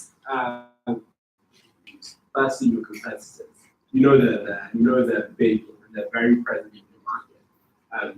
Really, what makes you different? Is it your pricing? Is it your costing? What is it? Because that's one thing I have an issue with. And secondly, where do you get the fresh fruits and veg? And where do you get all the food from? Because I'm sure either you're getting it from the store or from the farmer themselves. But I'm sure the farmer is giving it to you at the same price as anyone else, right? Okay, so we are basically working with the network of local farmers who does vegetable farming, and we also partner with the local greenhouses to ensure that we have a sustainable and reliable supply of the vegetables and can supply to our customers. Is it cost efficient? Yes, it's cost efficient because we directly source from the farmers directly. And we also offer a subscription model whereby a customer can order on a monthly basis, pay an amount on a monthly basis, then we deliver every week. So we also target organized estates whereby we can deliver up to even 30 orders on a specific estate to ensure that we minimize the cost of transport. Yeah. Yeah, well, sorry, just very quickly. What you said about the subscription thing, I think that's probably one of your biggest value propositions. I mean, that's big. You're guaranteed money every single month, as long as you can guarantee it. So I don't know why you didn't include that in your presentation. Yeah, it's something. Yeah, that's also one of our major value position we're offering. Yeah. Okay. So firstly, your customer acquisition. Do you have any scalable ways of acquiring customers? Yeah, so through our salesperson, we are trying to partner with, you go to churches and organize parties in various estates. So the church, you will try as much as possible with a sample of salad sample and fruit to in order for them to taste what we are doing and the kind of products we offer them. Okay, so there's churches and that of the estates. Yeah, that's how we acquire customers. Okay, so for a tech company, tech companies like online tech companies and marketplaces, they have already established, ways of acquiring customers and also learning from like the customer acquisition process and improving it. So what you do is you try out so many channels. What you mentioned is an one offline strategy. But you need different strategies, test them out, see what is the best, and then use metrics to improve your customer acquisition process. That's what they do. One way so that you can scale without having to do much is you can arrange perks with companies because their employees don't have time. They don't have. So if you have perks with companies, you just sign on the company and the company gives a perks to all the employees. So now your unit economics. This business depends on the smallest figures like 1 cedi, 2 cedi, 50 pesos, 20 pesos. So how is your unit economics like? How much does it cost you to or how much do you make on a delivery? So I mean that's the first question. So for a basket of vegetables that goes for 40 cedis, we incur a cost of around 28 cedis to ensure that it is delivered to the customer. So this involves transportation, the cost of goods, and packaging. Yeah, so how much does it cost you to buy from the farmer? And as opposed to if the normal market sellers, because you are competing with those in Agriculture and other places. How much do you buy at the same price? We don't buy at the same price as those who are selling in the market. We buy around 30% lower because we absorb them directly from the farmers. Yeah. And then we use the advantage of that is because we buy it on a large scale, so in bulk. So we can be able to have that power to negotiate the farmers. Okay, and what about transportation and distribution? How do you intend to effectively distribute this? So what we're looking to right now is the delivery vans, and we are outsourcing delivery companies to deliver on our behalf. This is because it's really capital intensive to acquire these vans in the initial stages of the business. So delivery charges will be based on the unit of the product. So for example, a basket will range 2 cedis per basket, and we are also charging delivery cost per unit per basket, which is 5 cedis. So we have like a margin of 3 cedis for each unit. So for example, we deliver around 100 units to customers. And on one estate, we make approximately 30 cities for phone delivery, not for the product itself. Okay, because I have a friend in Lagos. He's been doing it. I think he made last year. He made sales of over ₦1 million, but he has problems. His main problem was it's not really about the selling of the items, but how do you, for instance, if you buy a watermelon in, let's say, Pram, somebody makes an order in, let's say, Dansoma. Look at the distance, So those are the things that, it's the transportation and carrying them around and the logistics. That is what is going to determine whether the business is going to succeed or not. We are actively looking into that, and we consider that as well.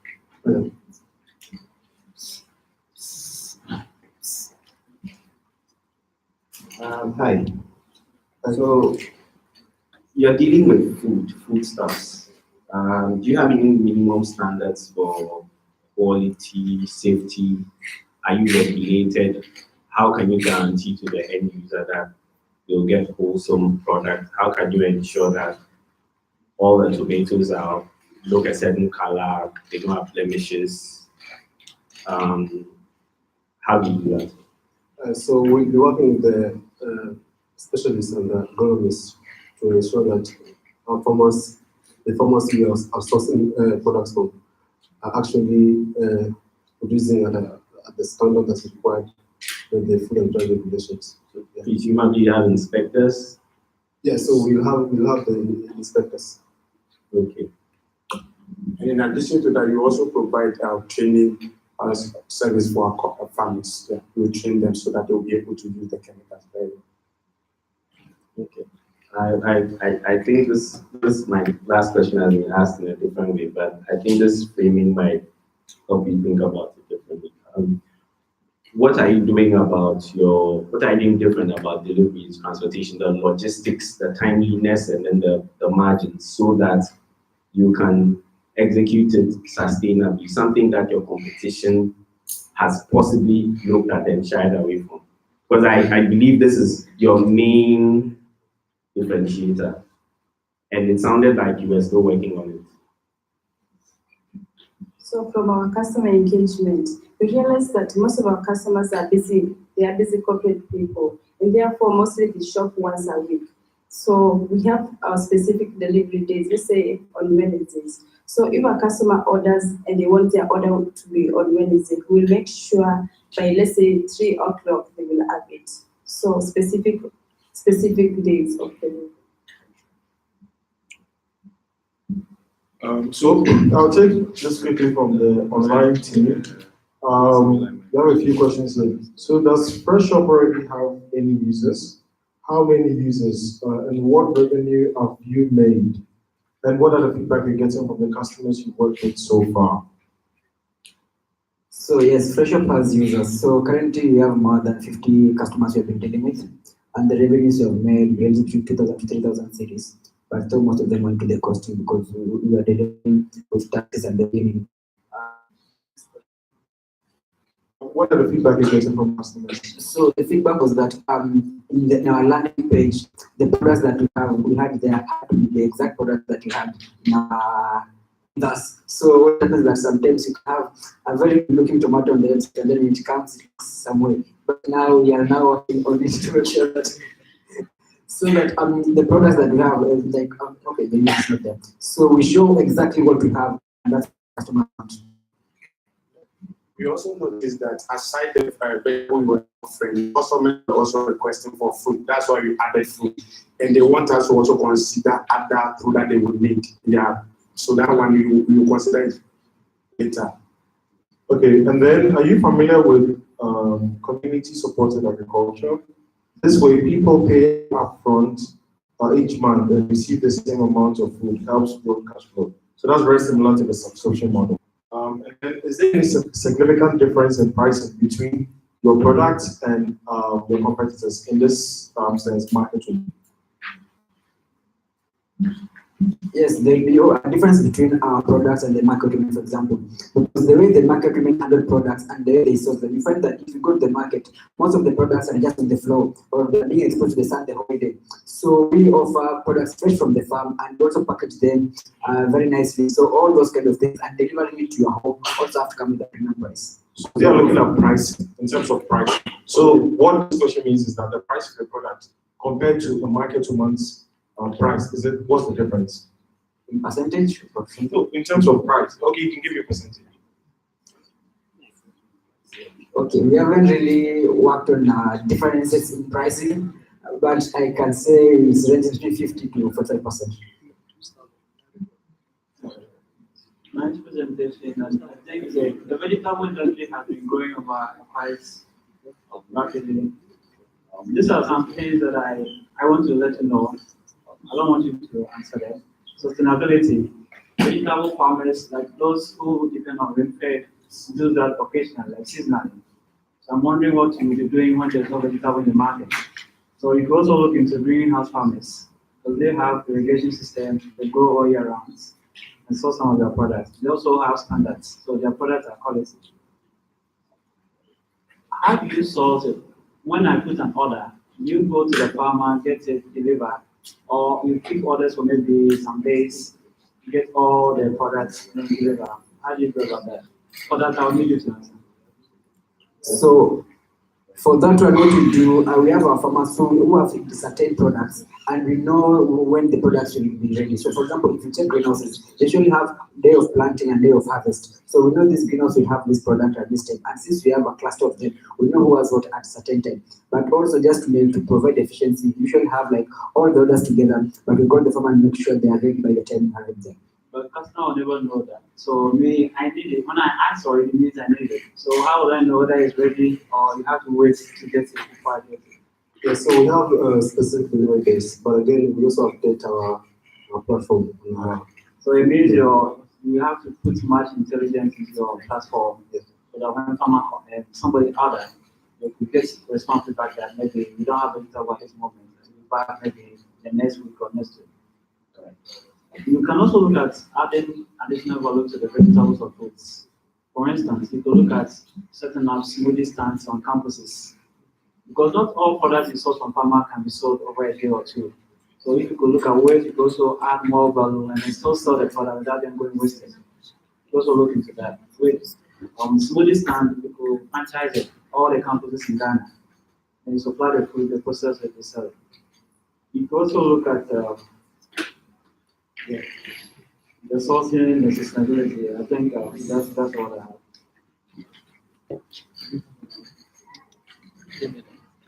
So we'll take a couple more questions. So one. Thank you. Good job. But I have a question. What are you doing to handle returns?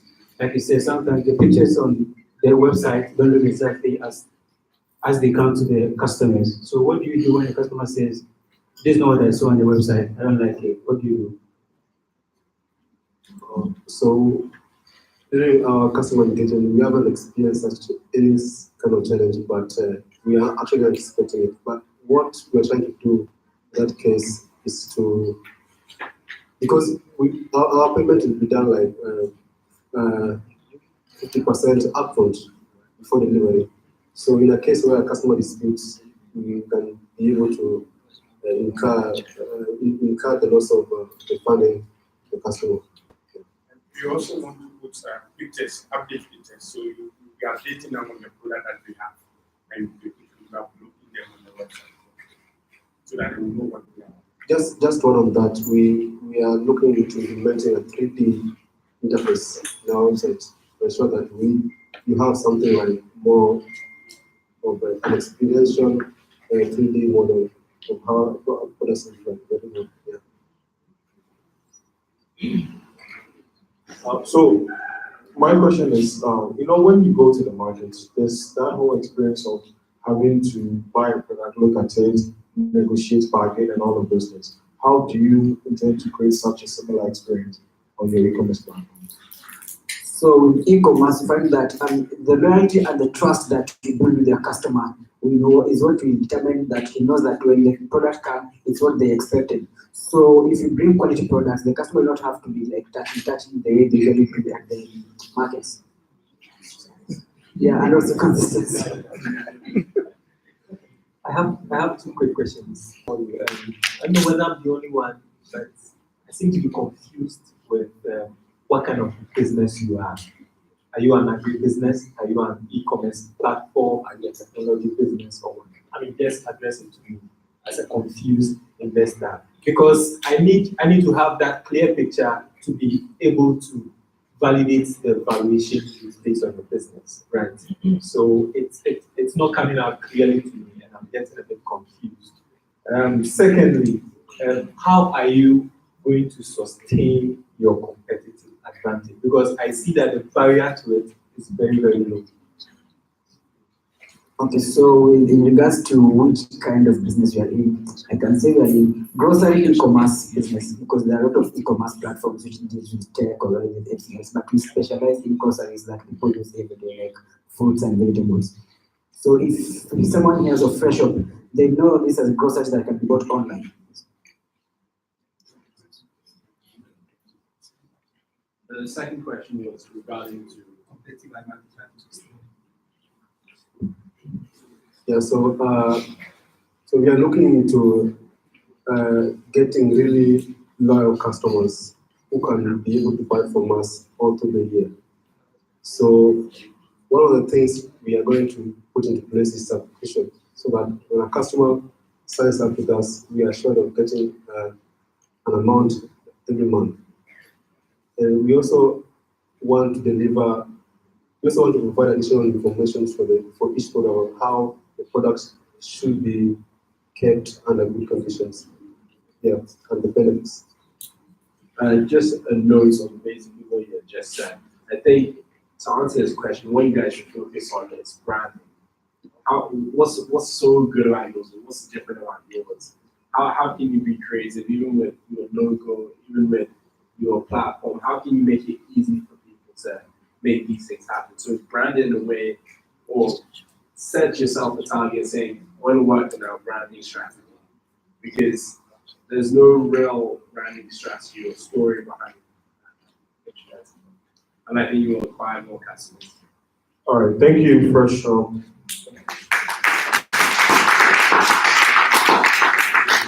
We'll have one more team present, and then we'll take a quick break. So it'll be a very short break. It'll be an opportunity to network with some of our guests, and then we'll come back and listen to a few more, and then we'll have our closing remarks. So. Ladies and gentlemen, good afternoon. We are Norrid, and we're here to make sure that when opportunity comes knocking, you're there to answer.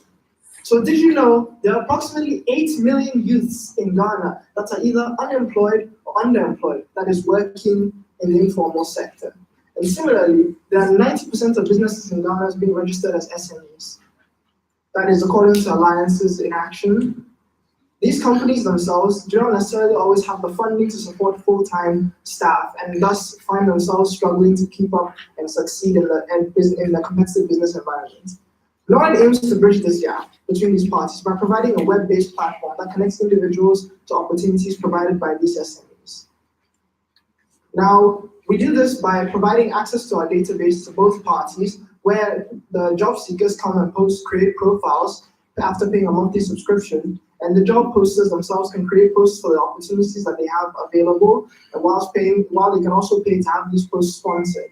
By doing so, we create the illusion that they're offering jobs directly to these individuals, who also in turn provide the labor that they need in order to facilitate their business activities. Now, we tested a few MVPs to come out to see if our concept was viable, with our profile generation MVP and our job poster MVP, as well as a landing page. And we found that it made us aware of the need for a rating system for the job seekers, so that job posters can look on the platform and see who is viable for them and how well the person can do their work and all those kind of things. We also found that we needed to have portfolios for the users in order for them to showcase their previous works, in order to allow individuals and other SMEs to be able to see what they're capable of ahead of time before choosing to hire them. It also highlighted the importance of a need for either a larger database of workers on the platform or a more narrow focus on job types in order to effectively connect individuals to different types of opportunities. So you might ask, who are our competitors? And they are likely to be the Indeed and Freelancer type of companies. Now, we compared ourselves to our offerings to these companies and found that whilst we do charge a slightly higher cost than these individuals, we offer the fact that for job seekers themselves, we take no commission on the jobs that they do. That is, they do the jobs and get paid fully for their services, whilst Indeed and Freelancer themselves do charge us relatively larger fees for these services that they provide. We also found that we were going to mediate between these parties in order to ensure that they could and would get the jobs done for the SMEs that are looking to hire them. And also, our focus is primarily on the sub-Saharan African area of the world, whilst these companies are more globally based. So how do we make money? It's very simple. We take monthly subscriptions from users on the platform, and we also take money from the posters, the SMEs themselves, who look to sponsor their posts and gain a larger visibility to job seekers on the platform, as well as other SEO methods. So the team itself is made up of these 5 dynamic, lovely people who bring a mix of marketing, financial, web development, and UI UX development skills, and in order to create the platform and make it look as good as possible and function as well as possible. So what are the costs and revenues involved? We will incur the cost of approximately $134,000 in the first year, going up to approximately $294,000 in the 5th year. Whilst our revenues themselves will start from $121,000 to growing all the way to over $1 million in the 5th year. This is showcased in the graph below. So we use the user multiple to value our business, and we came to an approximate valuation of $1.6 million for Nord, and we're offering you 10% for $160,000. Thank you.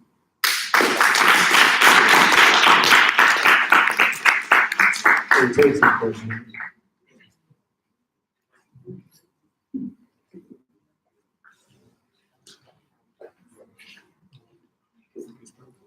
Okay.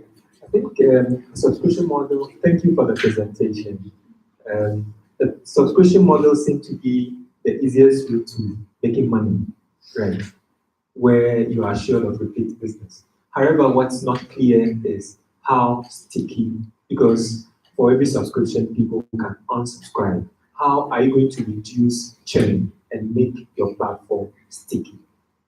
So one thing that we are focusing on is we're going to do a certain gamification of the profiles where we offer titles, badges, and ranks to individuals who work on the platform, where as you do more jobs and you do more work for other individuals, you earn badges on the platform, you're able to expand your portfolio on the platform, showcasing more of the work that you've done beforehand, and you'll also be able to gain rankings on the platform to showcase that you are a long-term subscriber, which might even include certain benefits from us, such as a specialist title or a fellowship. Next question. Yeah, so same about the subscription. Have you done anything to test it? Or have you done any research to know whether people will be willing to pay you money just to create a profile?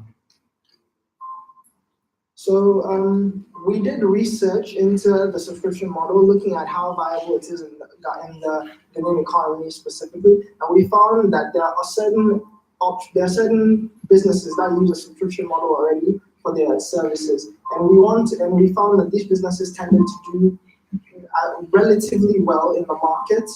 So we felt that this might be a more viable, by offering a subscription method to the customers as well, we prevent them from incurring unnecessary extra costs on the service that we're providing, and we'll be able to actually have them stay on the platform for a longer period of time. Okay, because I know in this kind of business, subscription works best when you are well established and you have, let's say, 50,000 users and then you have 10,000 power users. For them, they always come back. So you can do value-added, features for them to use, and then you can charge them a subscription. But from the start, it's going to be a little bit, especially when you are depending on it as revenue. But do you intend to do any commission or anything apart from that? What other revenue streams do you have? So other than the subscription model, we also have the sponsored post model where job posters, the SMEs that post job opportunities on the platform will be able to pay a certain fee in order to have their posts be made more visible to first-time users and other users on the platform. We're looking into partnering with like search engines and things like that in order to have them be more visible on these platforms as well when people are looking for these types of job opportunities. And in the long term, one thing we're looking at is that in the event that people are going to be hiring people who have used the Nord platform, we might be looking to take a commission fee from them hiring this person. That because we provide data on these people to the SMEs and other businesses that are looking to hire them in the long run. Okay. What I say is, if you want to sell profiles, then there should be something different, like you should offer, especially in this market, right? So there are so many people out there, maybe they have skills and they can create a profile on your site. But if you can do maybe a verification of the person's skills, then I can pay you a little money so that you verify my skills, and that is going to probably show that I have the skills that I say I have, right? And that's going to bring me jobs or gigs. So yeah, getting maybe an experienced recruiter to verify people for in exchange for money or something could be more value to them. And also, do you have any traction on this? Have you tried? Do you have any customers? Have you tried the market yet so far? So we are still in the developmental phase of our business venture, but we have about 20 people already subscribed to the business with profiles on the platform and all that. But we haven't been able to actually connect them to any specific job opportunities as of right now because the opportunities that are available do not match the skills that they have on offer.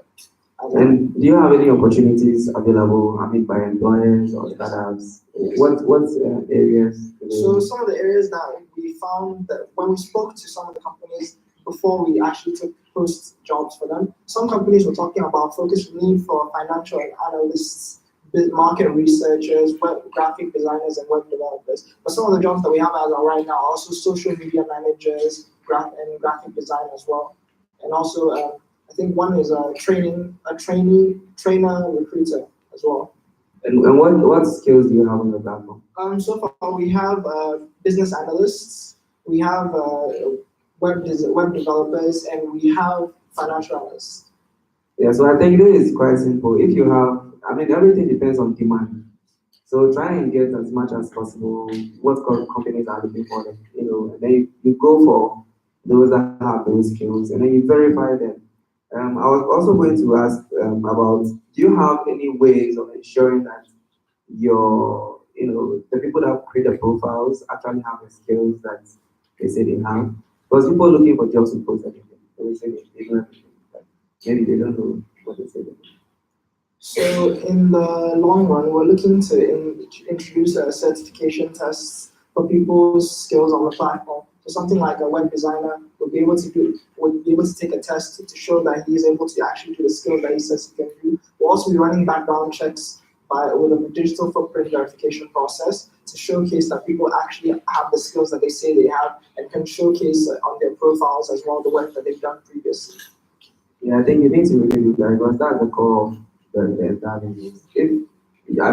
Obviously you have demand, companies want people, but if you don't have supply, there is a problem, and the supply depends on the quality of people. The website itself, is anybody on the team that is a developer? Okay, and what have you built so far? So Mark, one of the Nord web app has been built. Right now, currently, users can sign up and they can create. So both parties can sign up, depending whether you're a job poster or a job seeker. They can interact. Job posters can successfully post jobs, and job seekers will be able to view the jobs and all of that. What we are currently developing is the rating system, which will ensure that when users sign up and jobs are done, they can successfully rate each other. do you want any specifics on like how I develop? Yes, I just wanted to know if you have an idea of what it takes to. Oh, we have a working prototype. We have a working prototype. We developed the fan base and hosted and everything. Yeah. Okay. Would have loved to see that. Yeah. Thank you.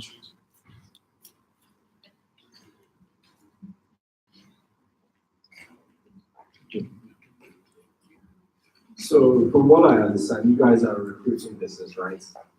Okay. So what happens when you have customers who live in a village in the middle of Ghana somewhere?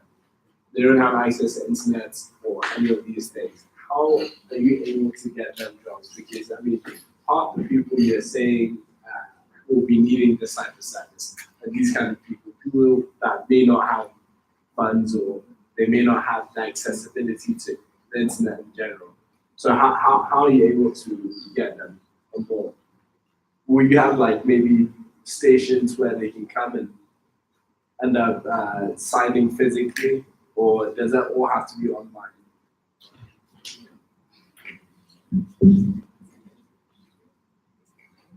So we're primarily focusing on those who have access to technology in order to actually get on the platform and create their profiles. But we are also looking into partnering with educational institutions so that they can also utilize their resources to sign up people on behalf of us so that we can have them on the platform and actually work with them in the long run. And also in the long run, we might also do some work with these educational institutions to provide the technologies needed to enable people to sign up onto the platform. So how are you currently obtaining companies and job seekers to get onto your platform? How are you doing that? Currently we're working on social media and cold emailing as well to reach people on both the social job seeker and job poster sites. We also do direct calling as well to get people interested, to see people who are interested in signing up on the platform to follow up. And to follow up, we are also currently focused on developing the web app because that's the crux of our business. So right now we are focused on developing the app. When it's fully functional, then we'll focus on attracting. Okay, so we have a couple of questions from our online audience. The first one, what are the targeted professionals you feel will be most lucrative for your business? The types of customers. Yeah. So professionals. We are assuming we've done based on the research that we've seen and the MVPs that we've tested. It's looking like people in accounting, web, and graphic design will be the most lucrative ones to begin with, and web developers as well. So accounting, graphics, and then web developers. The next one is, what is the revenue mix of subscription? What is the revenue mix of subscription revenue versus placement fees? So subscription revenue versus placement fees. How are you making revenue out of that? So you're expecting some revenue to come from subscription, right? And then it's going to cost you something to place people. Permanent positions or temporary? The placement. You're not doing permanent, are you? No. You're doing temporary. Yes. Okay, so to place them. So what kind of revenues are you looking at? So based on our subscription model, we will be making money primarily from the subscriptions that people are paying. That's our revenue, as well as the sponsored posts from the job posters. But the placement itself, we don't necessarily make any fee off of that. We're doing that for free. So we're primarily dependent on the subscription model to make money in the beginning. Okay. So the only revenue source is subscription? Well, subscription and sponsored posts. Sponsored posts, okay. So good work generally. I think for this kind of two-sided model, on the job seeker side, you need to create enough critical mass on the job seeker side. Now the team would be good to look at a US example like Craigslist, where only the hiring company pays. So that is the other side, like they are getting revenue from the other side of the basket. And then the last comment is, it's maybe that the job seeker could pay, as one of the questionnaires suggested, if their skills are verified. This means that they will be a set of people who are of higher quality. So if they are people of high quality, then they might be willing to pay.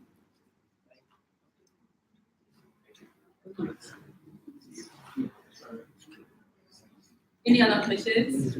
Yes, please. With what you guys are trying to do, I think it's great. Now everything is going digital. But I think it would be good if you start with students from campuses. They're going to get to level 100 to sign up.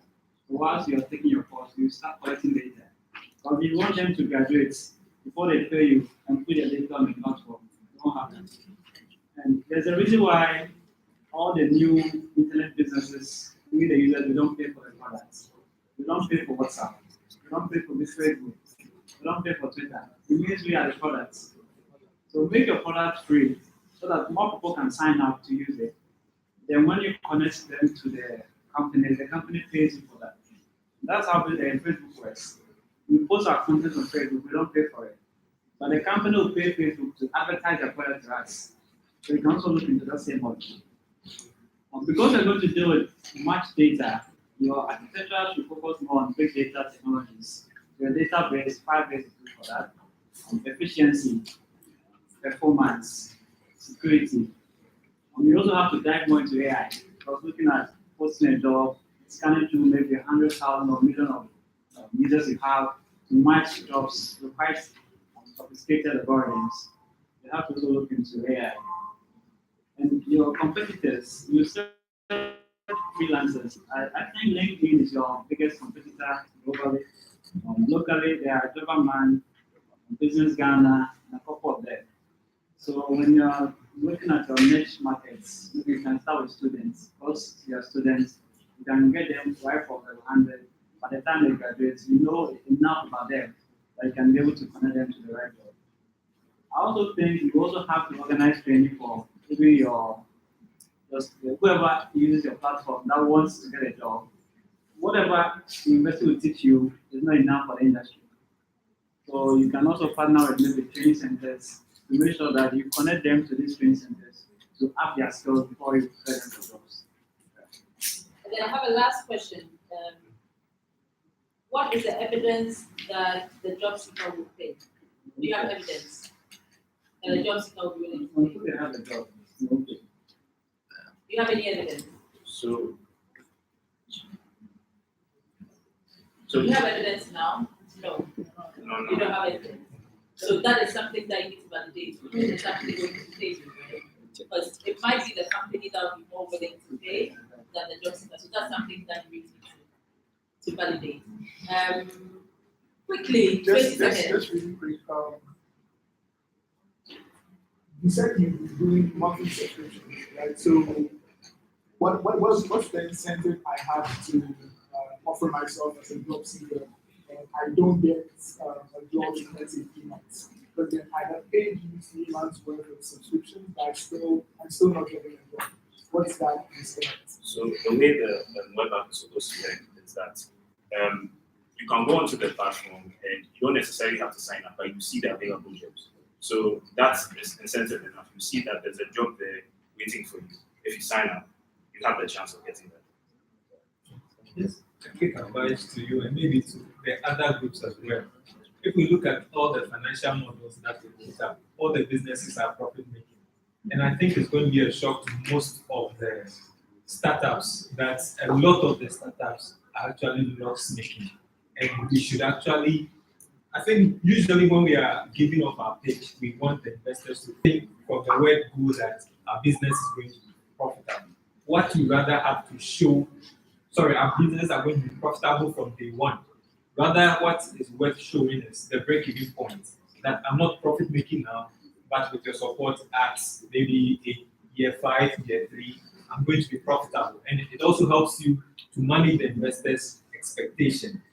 Because my point, which I raised earlier, was if you are already profit making, you are making about $134,000 from day one, why come to an investor to yield 10% of your business for $160,000? It doesn't make sense. Well, in the case of our financials, we do make a loss in the first year. We break even in the second year. Okay. Okay. So thank you very much. The microphone went off at a good time. It's actually breakdown. We are back at exactly 12:30. There are snacks at the back for all of us. We are hoping that we don't need to go. We are hoping that we don't need to go out. So let's at least get to meet some of the guests in the room. And then let's just meet at 12:30. The washrooms are right outside the door. Jump. Right.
Please get something to make my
Ellie, she says we need to do this at all times, and you can't move far away.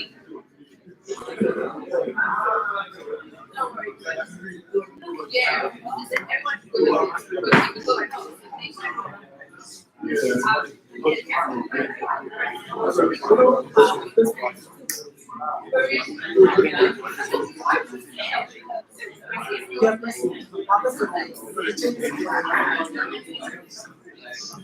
Like maybe here, you can come back. Yeah, I'm doing it right now. Hi. Hello, everybody. I'm doing it myself.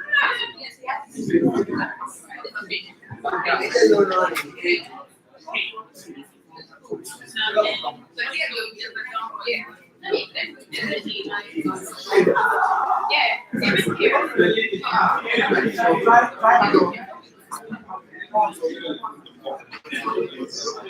up and down.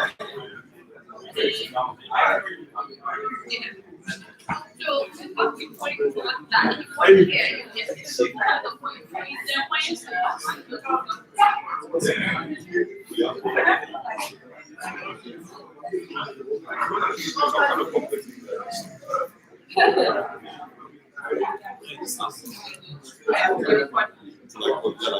Hi guys.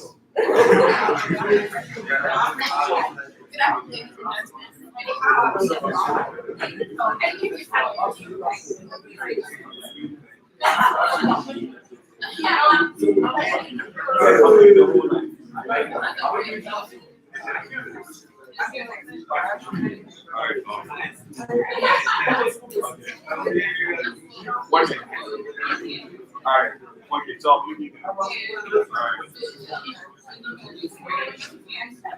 All right.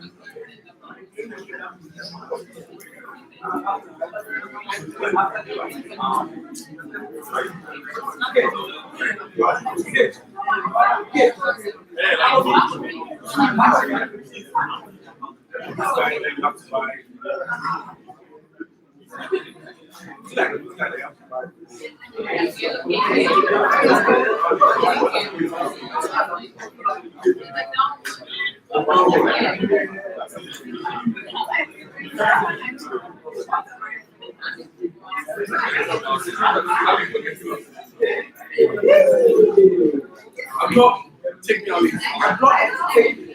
Can we put the P I thought they gave the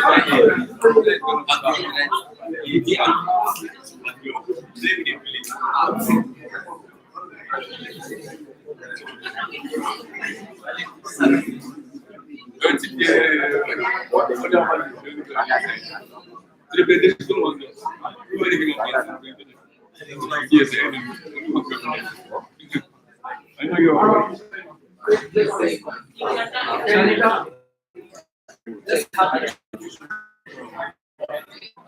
It's the life thing.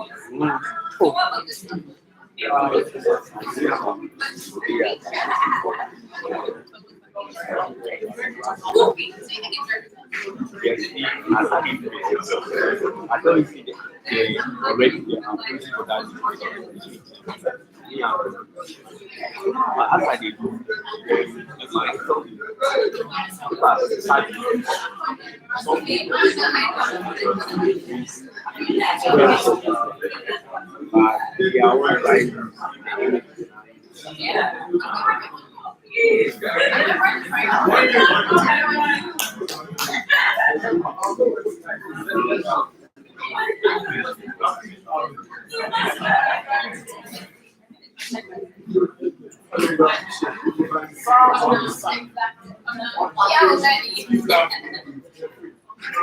Yo, again. See, come on.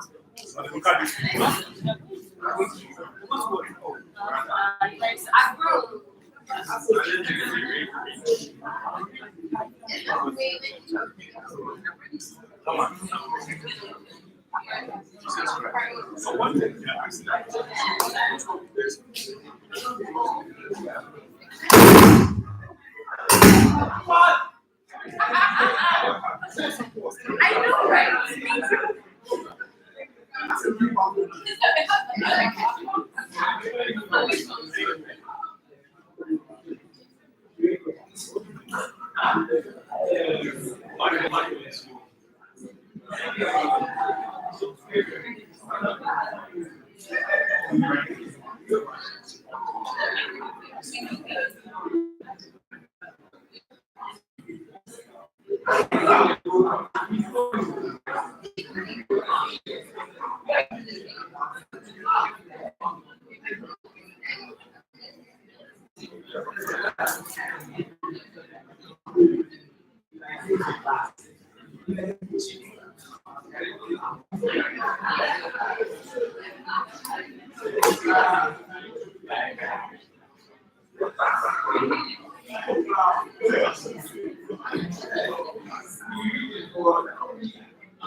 Guys, let's come back, please.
Guys, let's get seated, please.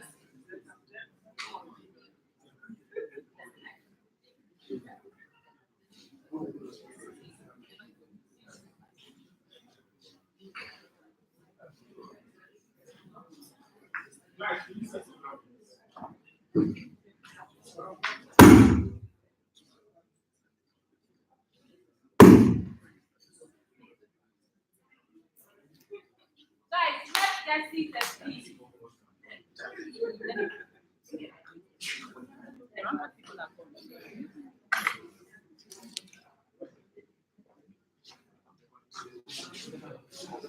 So guys, I think from Ranka has left, so I think I'll be to come to the table.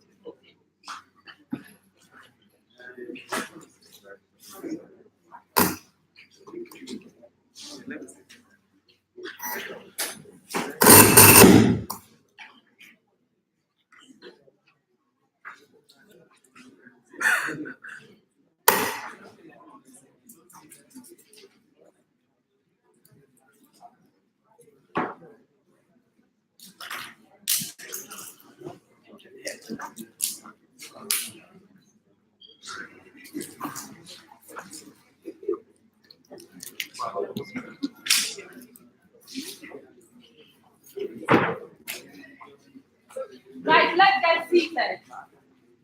Joshua.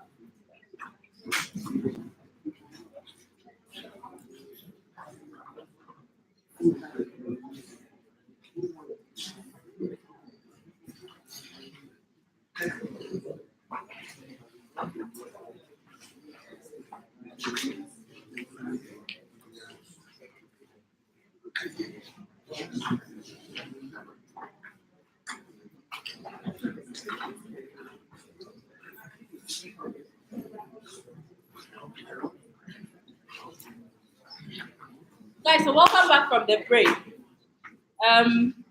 are going to continue. Unfortunately, we've lost the PA system. And what that means is that you have to project, right? So come forward a bit and project. And I think we should be fine. And this is Bishop coming after this. So let's welcome Bishop.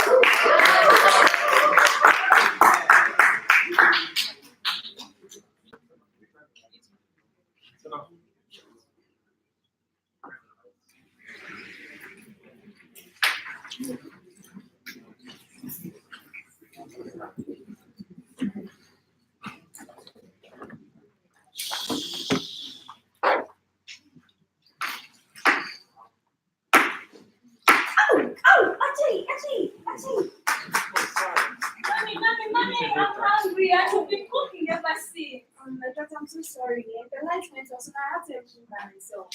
Maybe you can go back. It's fine. We'll eat Gary. Eat Gary tonight. Baby, okay. Christiana. Yes, mommy. Food is ready. Okay, what's really good? Well, thanks to this chef's ingredients, a puree of tomato, onion, garlic, and ginger, I'm able to cook in less than 10 minutes. All I need is to add some oil, add the ingredients, and then spice it to my taste. And voila, food is ready. Okay, here you go. You can have your food. Thank you, mommy. Good afternoon, ladies and gentlemen. We are to meet chef. So our persona, Mrs. Vanessa J, is a banker, a mother of two, who loves to cook and wants to provide healthy meals for her kids. So as skills depicted in this benefit they employ after using picture. Ladies and gentlemen, I never expected balancing my career with managing my home to be tedious. I come back home from work very late and I still have to provide for my kids. One day I was ranting to my colleague at work and she told me about Ingrimix, a product of Beach Chef. She gave me their website and ladies and gentlemen, it was an amazing user experience. With just a few clicks of buttons, I was able to order my Ingrimix and I was even able to indicate that I didn't want garlic to be included in the product since my son is allergic. Now, I was able to purchase a 500-gram product for 15 cedis at the comfort of my office. This is the experience that I've had with Beach Chef's Ingrimix, and I would like all of you to join me on this journey to transform your kitchen experience. Thank you. Ladies and gentlemen, this is the experience we want to replicate in the lives of the 1 million people that exist in our target market. There are many corporate workers and students who are between the ages of 20 and 25 years, and we operate in a resegmented market. Currently, our main competitors are including food processing and already made stews and soups. Unlike including food processing, we have no preservatives in our mix. And unlike the already made foods and stews, you can customize your stews and soups to your personal taste. For our stake, we spoke to about 300 people, and 70% of those people said they would love to use our products because they love to cook, but they don't have the time. And the 30% who said they wouldn't use our product did so only because they have enough time to cook and they enjoy the experience from start to finish. MVPs, we first tested different pre-prep ingredients to our customers. So we tested that by going to a customer's kitchen and pre-prepping the ingredients here right before she cooked. We iterated about that and decided to come up with a puree. And that was our second MVP, which was packaged in a Ziploc bags. The feedback we received from that was that it wasn't aesthetically pleasing and was quite difficult to handle.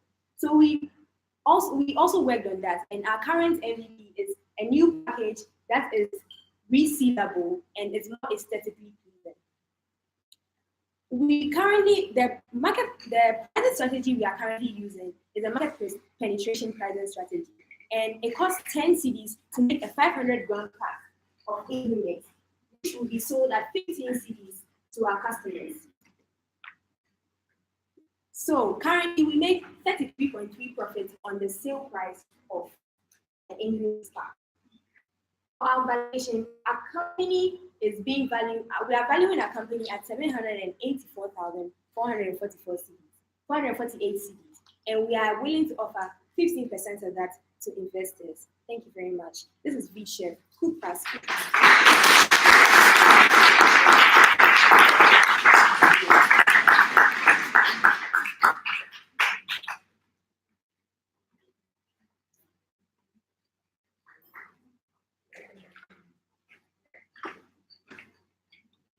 So you can take questions, yes.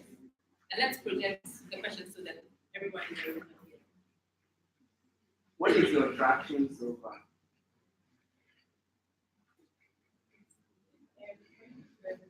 Okay, so I want to know if you tried it on the market and if you got some customers and the feedback that you got, and how many and how much do you? So far, we've made 5 orders and have 4 people. And the feedback we've had from all of our customers has been amazing. People keep coming back to buy the product, and they love the taste that because of the ratio of ingredients we use for the mix. And yeah, so because of that, people keep coming back.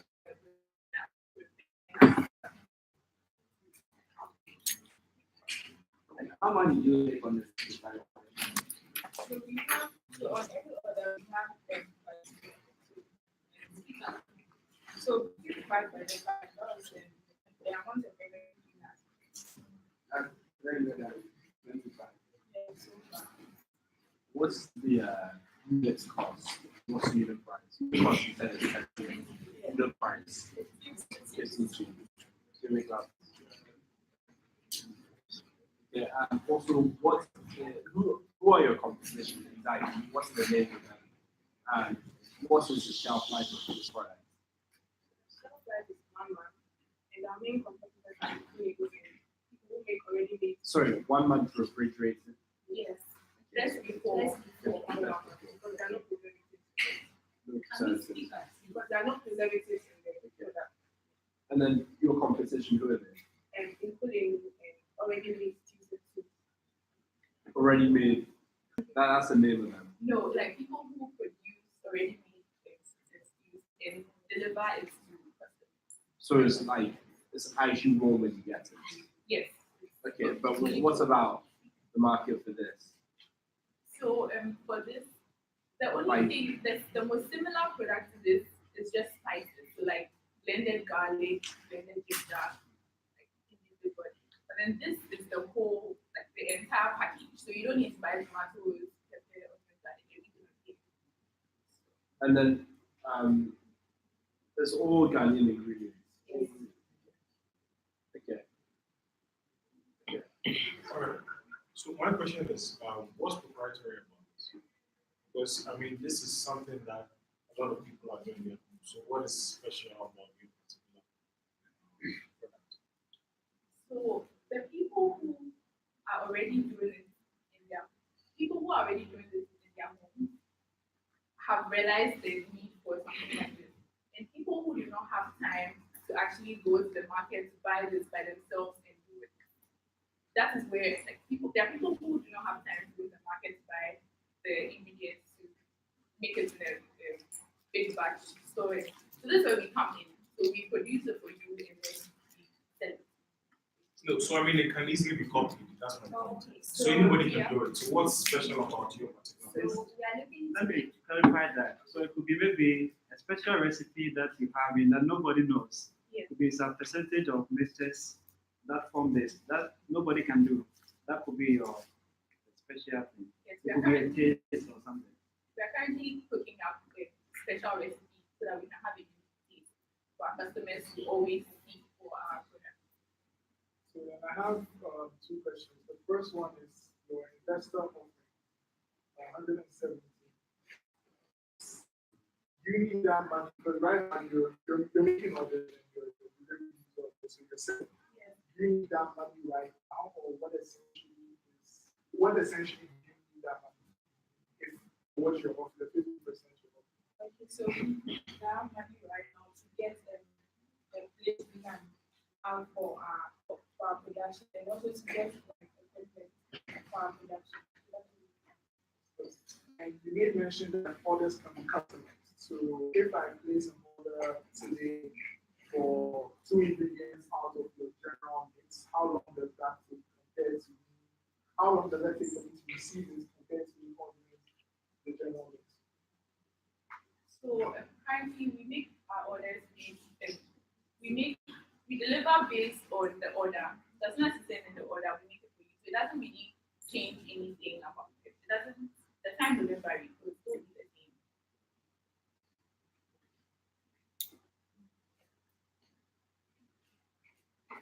Is there a way you can have this in the can, like to last for so long? I always have to do. Right? Is it fresh shower? So the issue is that if you put in the can, you have to put the which is something. You don't want to do that. Yes, but we are also looking at changing the packaging to one with a reflective inner portion to prevent sunlight from getting into it. So that would increase the shelf life once you're able to purchase the new packaging. How does that increase your cost? It's about 50%, 50 pesos per package more expensive than the transparent. There's also an educational cost that I think you're ignoring. Because if this is sitting on the shelf, I mean, when I enter a shop and I look on the shelf, I don't know what it is, right? So there has to be some education about it. So how have you factored this educational cost into your product? So we in the beginning we decided that we would use social media as our main means of reaching our customers. But we realized that in order for us to educate people as well as catch their attention, demos might be needed to help people understand exactly what we are doing and how to use the product. So we are hoping to visit offices to do product demos and attend fairs and also do the demo. We also have a video an explanation video that will go alongside with our posters on social media to help people understand how to use the product and the value it is. How has been your reception from schools? Have you tried targeting universities? Have you tried that? So we did our initial market research in Legon, and that's where we got majority of our feedback from. And 90% of the students that we spoke to said they would definitely purchase it.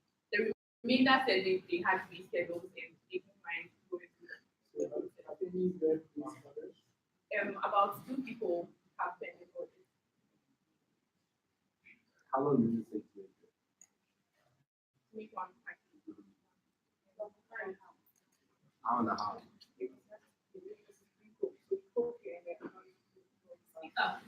So we are allowed to do before we back. And your social media, have you grown? Have you grown on social media?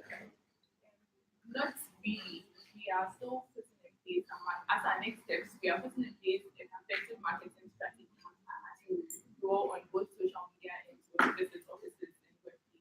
And then do you have any other